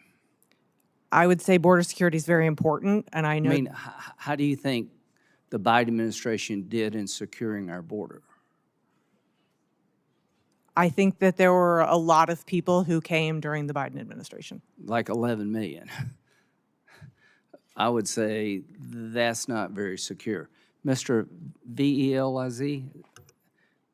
Yeah, thank you, sir. Believe, sir, yeah.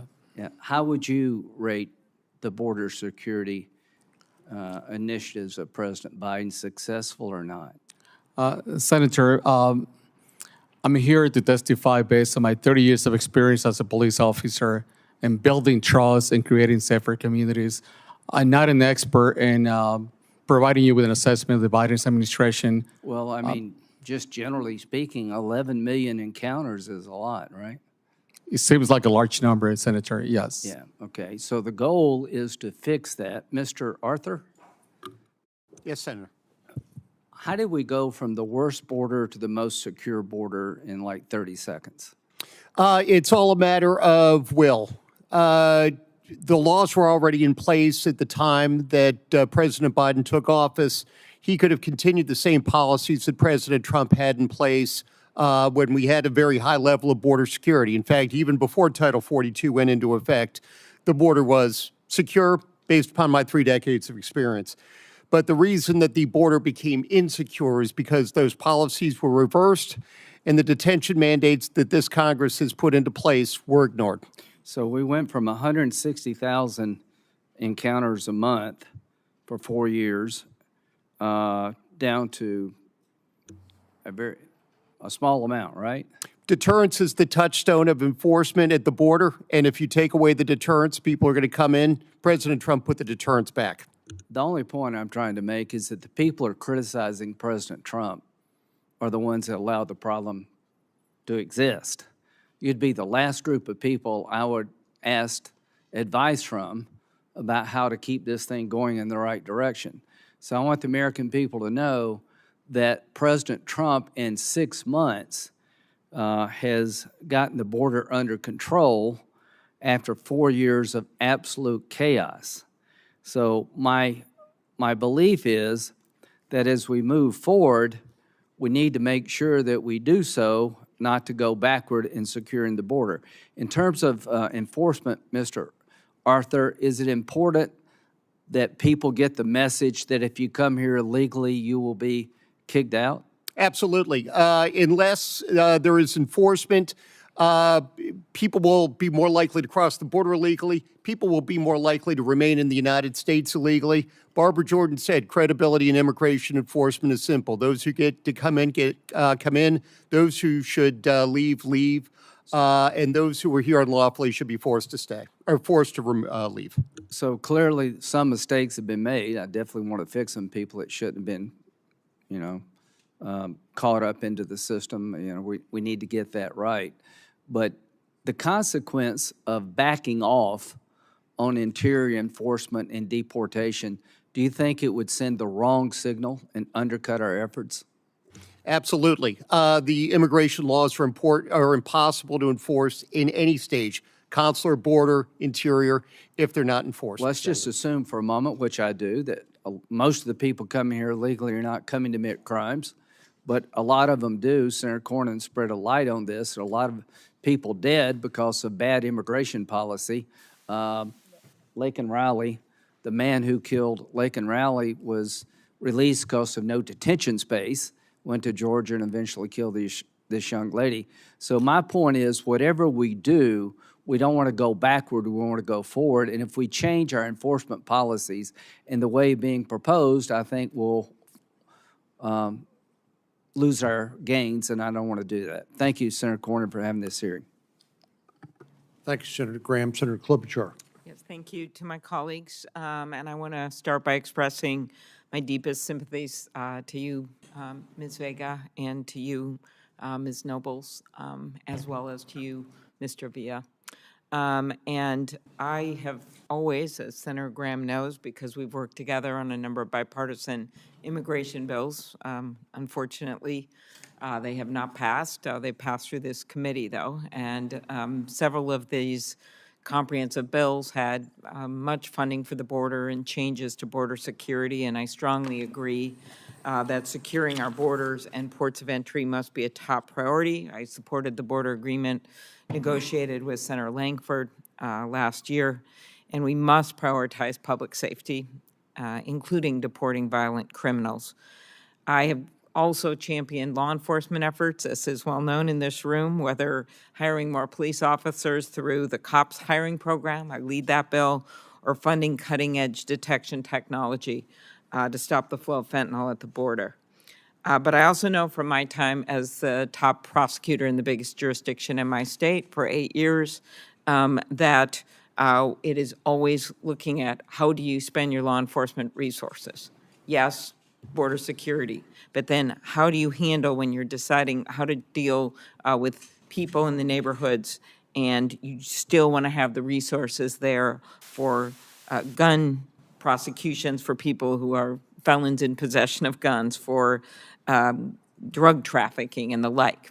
And so I do have serious concerns of some of the diversion of resources when it comes to some of these nonviolent people in the communities, the fear and chaos that we've seen wrongfully deporting people, undermining due process and the rule of law. And I'm just going to ask a few questions because we have a vote going on. I was at another hearing, so I apologize. Of Dr. Valise, who's been in my state, and I want to thank him for his work. And I've often said that immigrants don't diminish America. They define America. They are America. And our state is home to people from all over the world. And I have prosecuted people for serious crimes that come from other places, but I also prosecuted people that were born in our country. And I want you to talk just a little bit, your 30-year career in law enforcement. You're known as a bridge builder in our community. And could you talk about the relationships with the immigrant community and how they have paid dividends in the police work in terms of making sure we get the tips that we need to go after people that are committing serious crimes? And if you break down all those relationships, you're going to have what I saw, a guy that thought he could go after a 14-year-old and rape her because she was afraid that she'd be reported because her relative was undocumented. You can't have that go on. You have to have some relationships within the community. If you could talk about this, Dr. Valise. Thank you, Senator Klobuchar. And police officers, we have a variety of strategies and techniques to deter crime, identify violent offenders. But one of the biggest and most valuable tools that I saw in my 30-year career as a police enforcement is the human value from the community, providing that intelligence information daily. And I recognized right away that I was only working for 8 to 10 hours a day, but community members, they stay there. They live there for 24/7. They are my eyes and my ears, not only for me, for the entire police department. One of the successful stories, Senator, that I saw was, I remember being at home at about 8 p.m. and getting a phone call from a community member and putting the community member's identity and life at risk. The community member provided me with exact information about a community member who has been kidnapped by violent gang members, violent Sureños 13 gang members. And even though we put together a SWAT team, we have technology, conduct surveillance, thank God that we had this community member who provided with exact information about threats and how to rescue this innocent community member who was kidnapped. Thank you to the work from community members also. We have been able to seize and identify major drug trafficking and narcotics investigations, members from cartels, from organized crime. So in summary, I just want to say that we could not do the job without community cooperation. We could not do this job without trust building in communities. Thank you. Thank you.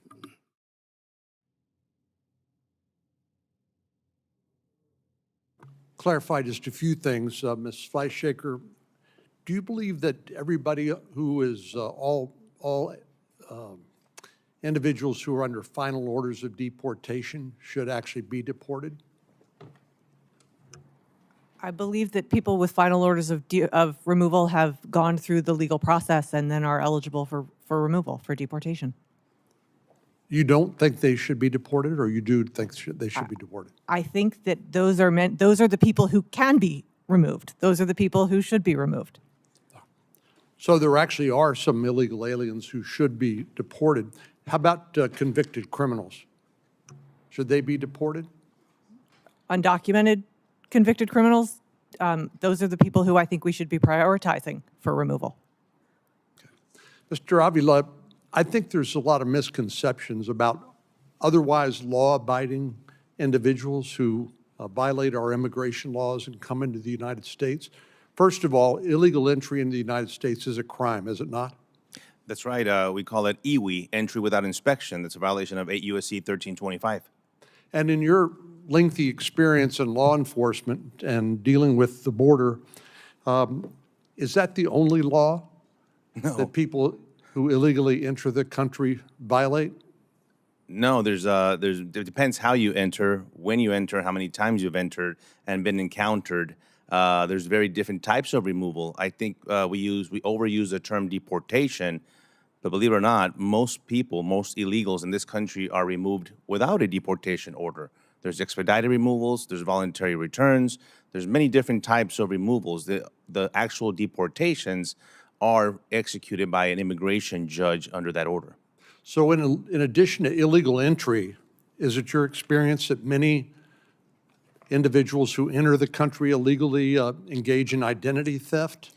Oh my goodness, I conducted so many fraud cases, including Social Security cards, identity theft. I have a twin sister. She was a victim of identity theft by a female illegal alien while she was in law school. It was so much time and such a hard effort to gain her identity back that the Social Security Administration actually issued her a new Social Security number, and that's very difficult to do. Many times, we're talking about marriage frauds, passport frauds. I conducted many search warrants where I found many documents, fraudulent documents, where these organizations, visas, and you name it. So yes, especially in the employment capacity, where these employers are denying knowledge, and they hide behind that when they say, well, the illegal did provide me with an actual Social Security number or an ID. It happens to belong to someone else or someone that doesn't exist altogether. And do individuals who enter the country illegally and engage in identity theft or perhaps have forged Social Security cards and the like, do they typically comply with other laws like federal tax laws and other laws? Or, in other words, my point is that is there such a thing as a person who enters a country illegally who does not violate any other laws? No, typically there's other violations of law that sometimes the Democrats refer to as civil infractions or civil administrative, and that's, I think there's a big confusion between the criminal violation of law versus the civil violation of immigration law. The Democrats seem to convolute it and make it into one, which is very, very different. And they commit a lot of different criminal and civil violations amongst after they come in, whether failure to have even drivers or vehicle insurance, things like that, right? That matter in my state of Texas, why our rates are so high, emergency room costs, many other economic impacts throughout the U.S. Dr. Feliz, I certainly respect your public service. Thank you for that. I wanted to ask you, though, based on your testimony, I was wondering, do you believe all laws should be enforced or just some of the laws? Thank you, Chairman. Chairman, in my 30 years experience as a police commander, working the streets, working in with federal task forces, I always focus on the most violent offenses, violent offenders. My team and I were involved in hundreds of felony criminal investigations ranging from drug trafficking, weapons, and shootings. And we appreciate your service, as I started out by saying, but the question I have is, do you believe that all laws should be enforced or just some laws? Either laws are passed by legislation, law enforcement has the discretion to enforce those laws. And I personally, I prioritize enforcing the most violent offenses, make sure communities are safe. Don't they frequently, in your experience in law enforcement, call that selective prosecution? To just go after some cases, but not other cases of similarly situated persons who violate the same law? Chairman Cornyn, I saw it as discretionary powers of sworn officers that I have, the discretion to select the most violent offenses and focus on the most violent offenders in the communities. Well, ladies and gentlemen, we do have a vote on, so I'm going to turn the mic over to Senator Cruz here momentarily. I just want to thank all of you for being here today and offering your testimony. And again, to Ms. Nobles and Ms. Vega, if you have our condolences. And I think we've had a test case between what happens when you enforce our immigration laws, which we've seen under President Trump, and what happens when you don't enforce the immigration laws on a uniform basis under President Biden. But I thank all of you for being here, and I'll turn the floor over to Senator Cruz.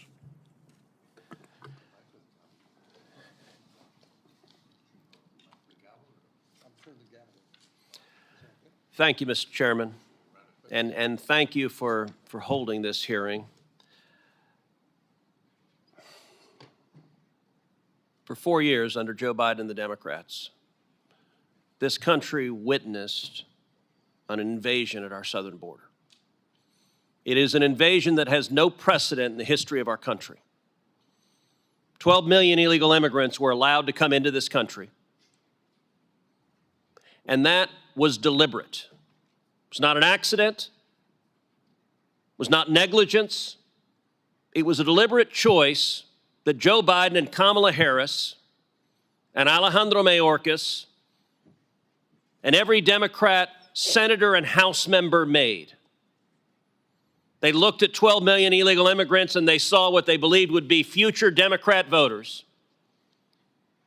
And they were willing to allow Americans to be murdered, American women to be raped, American children to be brutalized by violent criminals day after day after day. In his first 71 days in office, President Biden released 184,241 illegal immigrants.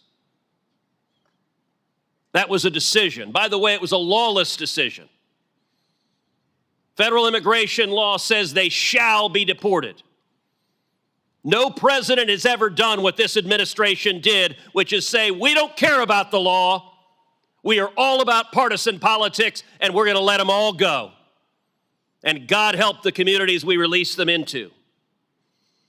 His first 71 days, Joe Biden averaged 2,600 releases per day. Let's compare that to the same 71-day period in 2025 under President Trump. Joe Biden, 184,241. Donald Trump, 9. Not 9,000, not 900, 9. That is a 99.995% reduction. At the State of the Union address, Democrats did something else unprecedented. They decided they wouldn't stand for the president. They wouldn't applaud for the president. The only thing they would do is emanate hate and rage for the president of the United States. So Alexis Nungary was at the State of the Union address. I've gotten to know Alexis well, the mother of Jocelyn Nungary, a beautiful 12-year-old girl raped and murdered in my hometown of Houston. The Democrats sat there and wouldn't applaud for the mother whose baby girl was taken from her.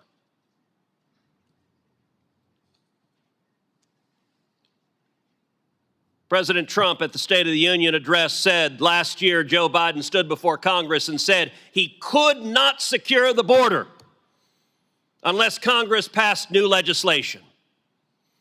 And as President Trump pointed out, it turned out we didn't need new legislation, we just needed a new president. You look at gotaways.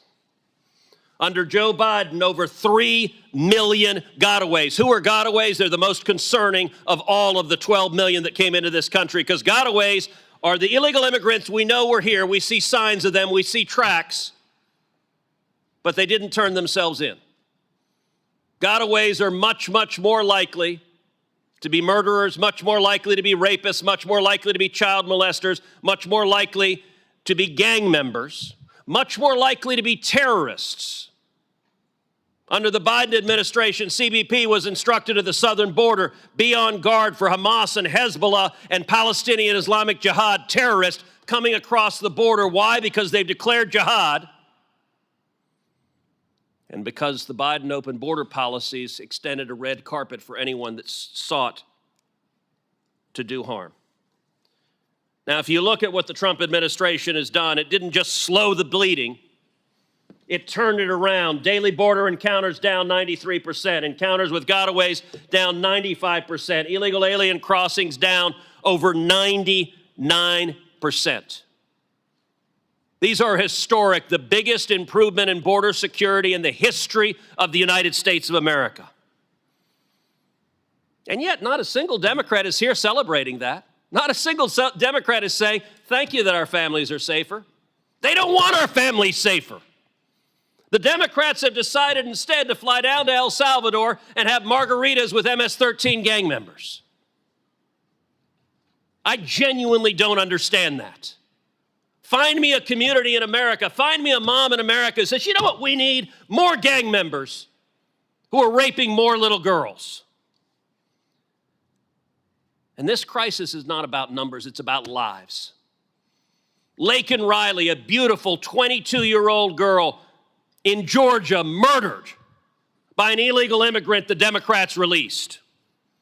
Jocelyn Nungary, as I mentioned, a beautiful 12-year-old girl in my hometown of Houston, murdered by 2 illegal immigrants the Democrats released. They had them in custody. Her murderers were in custody. The Democrats released them. Her murder was in custody. The Democrats released them. Rachel Marin was a mother of 5. Raped and murdered by an illegal immigrant the Democrats had in custody, and they released them.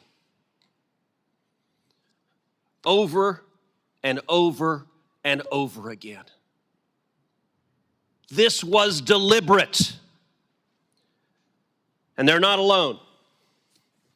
Border Patrol agent Javier Vega Jr., gunned down by Los Zetas gang members. ICE Special Agent Jaime Zapata, ambushed and murdered by cartel operatives. Kayla Hamilton, strangled to death by a member of MS-13. Their families are with us today. I want to say thank you. Thank you for having the courage to tell your loved ones' stories. And I'd like to just end by giving each of you an opportunity. Mr. Avila, I want to start with you, and then Ms. Nobles, and then Mrs. Vega. Tell this committee and tell the American people a little bit about Javier and Kayla and Victor. Mr. Avila. Senator, thank you. And I appreciate the opportunity. Every time I have the ability to speak publicly, I will always honor Special Agent Jaime Zapata, who was assassinated next to me. Yeah. He died serving the country. He died defending our homeland for everyone, not one side of the aisle or the other. But what I've continued to do in my life after I retired is, and my concern is about public safety. It's about national security that affects our entire community. I don't want anyone to be a victim of a crime. No one. But I cannot tolerate not one murder, not one DUI, not one theft or one rape from a person that is in this country illegally. We have enough in our country, enough of crime, and it's very difficult for me to accept that the Democrats always put the victims last. Let's not forget the victims. Mrs. Vega, would you tell us about Javier, please? Yeah, please turn your microphone on. Thank you for having me here. You know, I feel like you've known Harvey. You've been with us from the very beginning. You supported us. You've put our story out there. And you're compassionate, and I see that in your eyes, and I appreciate that. I also want to say that we do not, as angel moms, we do not do this for the publicity. We don't do it for the spotlight. We do it because we know the pain, and we don't want any other family suffering the pain that we've suffered. We're not supposed to outlive our children. I stop by the cemetery every day, and I visit his grave. But I miss his voice. I miss him sending me flowers. I shouldn't be the one taking flowers to his grave. I shouldn't be the one fighting for all this. But I'm not going to stop. I'm not going to stop till my last breath. Thank you, sir. Thank you for that. Mrs. Nobles, would you tell us about Kayla, please? Kayla just started her life independently. She worked very hard to become independent. I don't know if some of you know, with autism, they overcome behavioral issues. They overcome a lot of stuff to be productive, and she was being productive. She had jobs. She celebrated her 20th birthday. I remember her counting down her birthday. She loved her birthday. Mommy, I'm going to be 20 in a few days. Are you going to, and then I'm like, I know, don't remind me. She celebrated her 20th birthday with her JoJo Siwa cake. And 3 days later, she was murdered and strangled and left on the floor like trash. I didn't know no one prepares you for that phone call. And when I found out it was a known MS-13 gang member, I was angry. How in the world can that come into this country, that monster enter into our country? And I made it that day when I learned to continue on the path to bring justice to Kayla and also for the safety of others. Nothing prepares you on burying your child that hadn't had a chance to get married, have children, and she just bought a car before she was murdered. And nothing prepares you for that. And I'm going to continue fighting for Kayla and for others and the safety of others, because we do not know who had come across the border. They were not vetted in background check. And another thing is, how many of those UACs that came across the border were gang members? We don't know. And also all those children that were lost and given to, just given to any sponsor, any group home, how do we know that they were safe? Right. I've always said from the beginning, I was concerned with also the children, who they were giving those children to. They allowed her murderer to leave the sponsor's house. He left. They did not say or do anything. 3 months after Kayla was murdered, when he was going to high school and Child Protective Services, ORR filed a missing teen report on her murderer 3 months after she was killed. Did a sponsor say anything? I don't know. We don't know if the sponsor said anything or what happened. I think they were just trying to cover their butt because they knew that that Walter killed Kayla. And then they were like, oh, well, we better report him missing. Yeah. Well, let me say to each of the witnesses here, thank you for being here, but especially Mr. Avila, Mrs. Nobles, Mrs. Vega, especially thank you for being here, and thank you for not only sharing your pain, but making clear these are real people whose lives were taken and they didn't have to die. They shouldn't have to die. And your government failed you. And I want to apologize on behalf of politicians who made decisions that I will never understand and that took the lives of your babies. The record in this hearing will stay open for 1 week for members to submit questions for the record. Senator Cruz, I see you're moving towards adjournment of this hearing. I know Senator Cornyn, as chairman, had a chance, a second round, to ask some questions. As ranking member, I'd appreciate the opportunity to do the same and offer a closing statement as well. Okay, have you voted in this vote? Not yet. Because there is a vote open, and I think they're calling. I'll try to be brief. And in that case, let me forego the questions and just suggest to the witnesses also a thank you for your participation today. I will follow up with some of you with additional questions for the record in writing, and I'll just touch on some of the topics that I wanted to get to. First of all, the impact of these arbitrary quotas. We've heard 3,000 a day to 7,000 a day, detentions, arrests, deportations.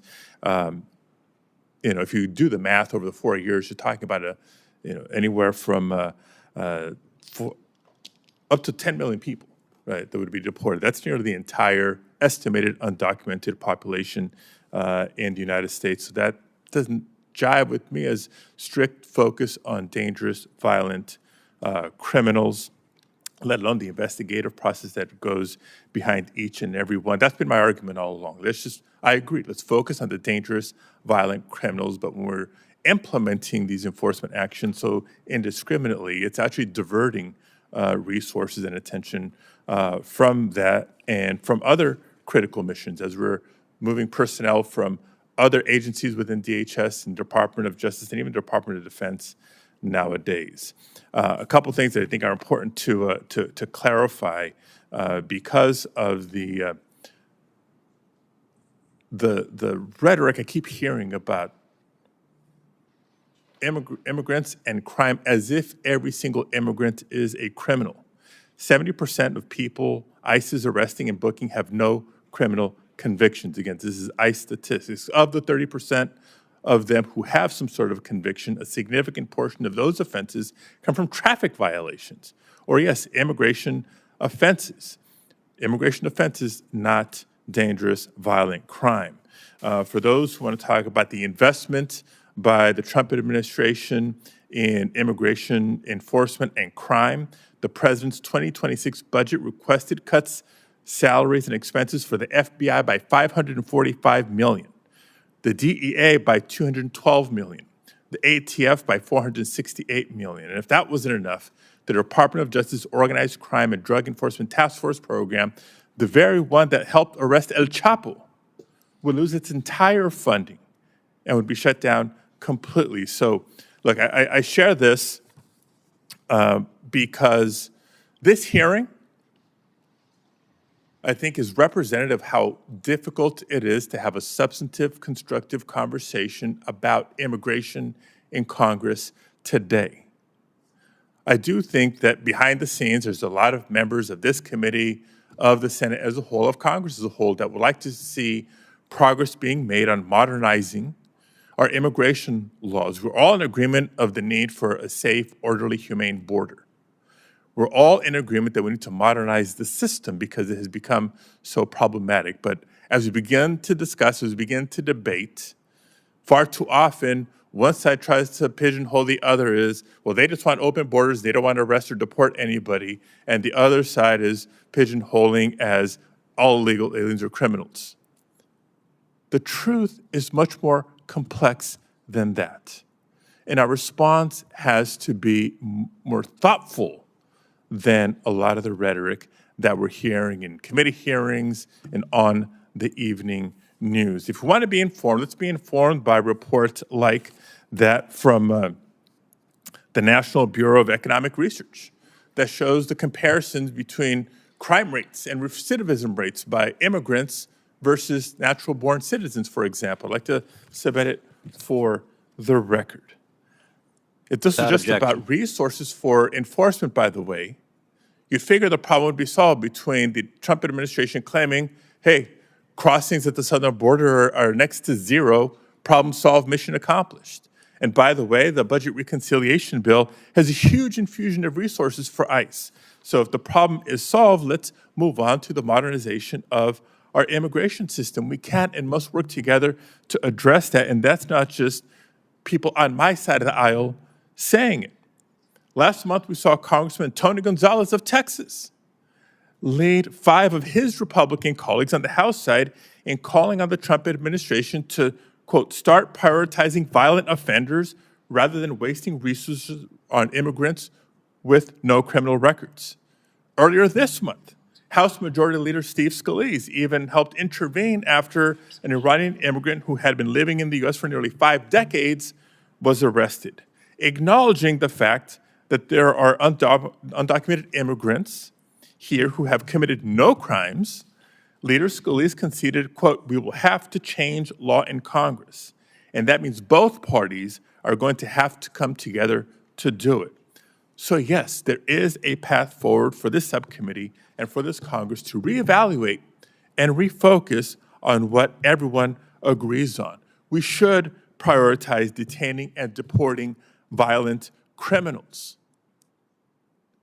But we should also be working together to support our immigration courts, not stand by while mass firings of immigration judges are happening, because just throwing money at enforcement alone will not fix the problem. It will only overwhelm the system. We should work together and not stand by while the administration decimates our refugee program. And just as Leader Scalise implied, we have to be able to protect these long-term residents of our country who have lived and contributed here for decades and who deserve a path to citizenship. My sincere hope is for this subcommittee to drop the theater. Being loud doesn't make you right about everything. We have to come together and get serious about bipartisan solutions. I'm ready to do the work. Thank you, Mr. Chair. Thank you again to each of the witnesses. The record will stay open for 1 week for members to submit questions for the record, and the hearing is adjourned.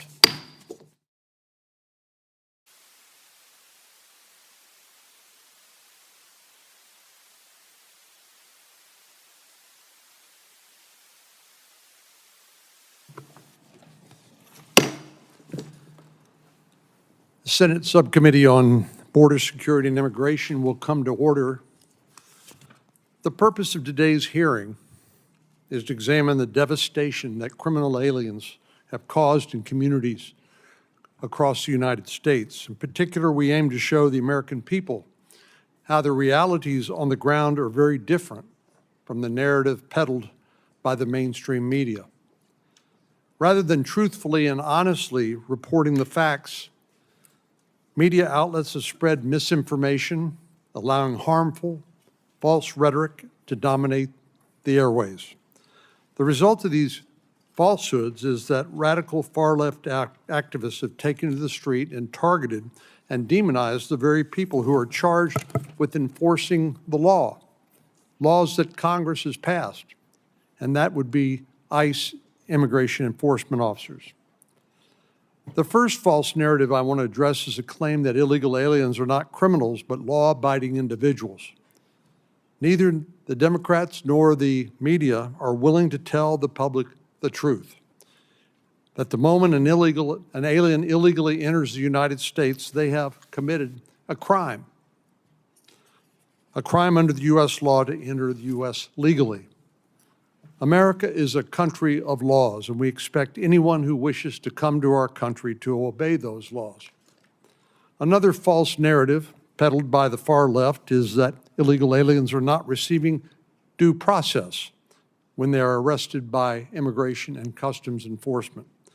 This naturally begs the question, what sort of process are these individuals actually due? The idea that someone could break our laws, enter our country illegally, and then be entitled to all the rights and privileges of an American citizen is a little far-fetched, to be sure. While the Fifth Amendment to the United States Constitution applies to all individuals within the United States, illegal aliens are not entitled to the same level of due process as American citizens.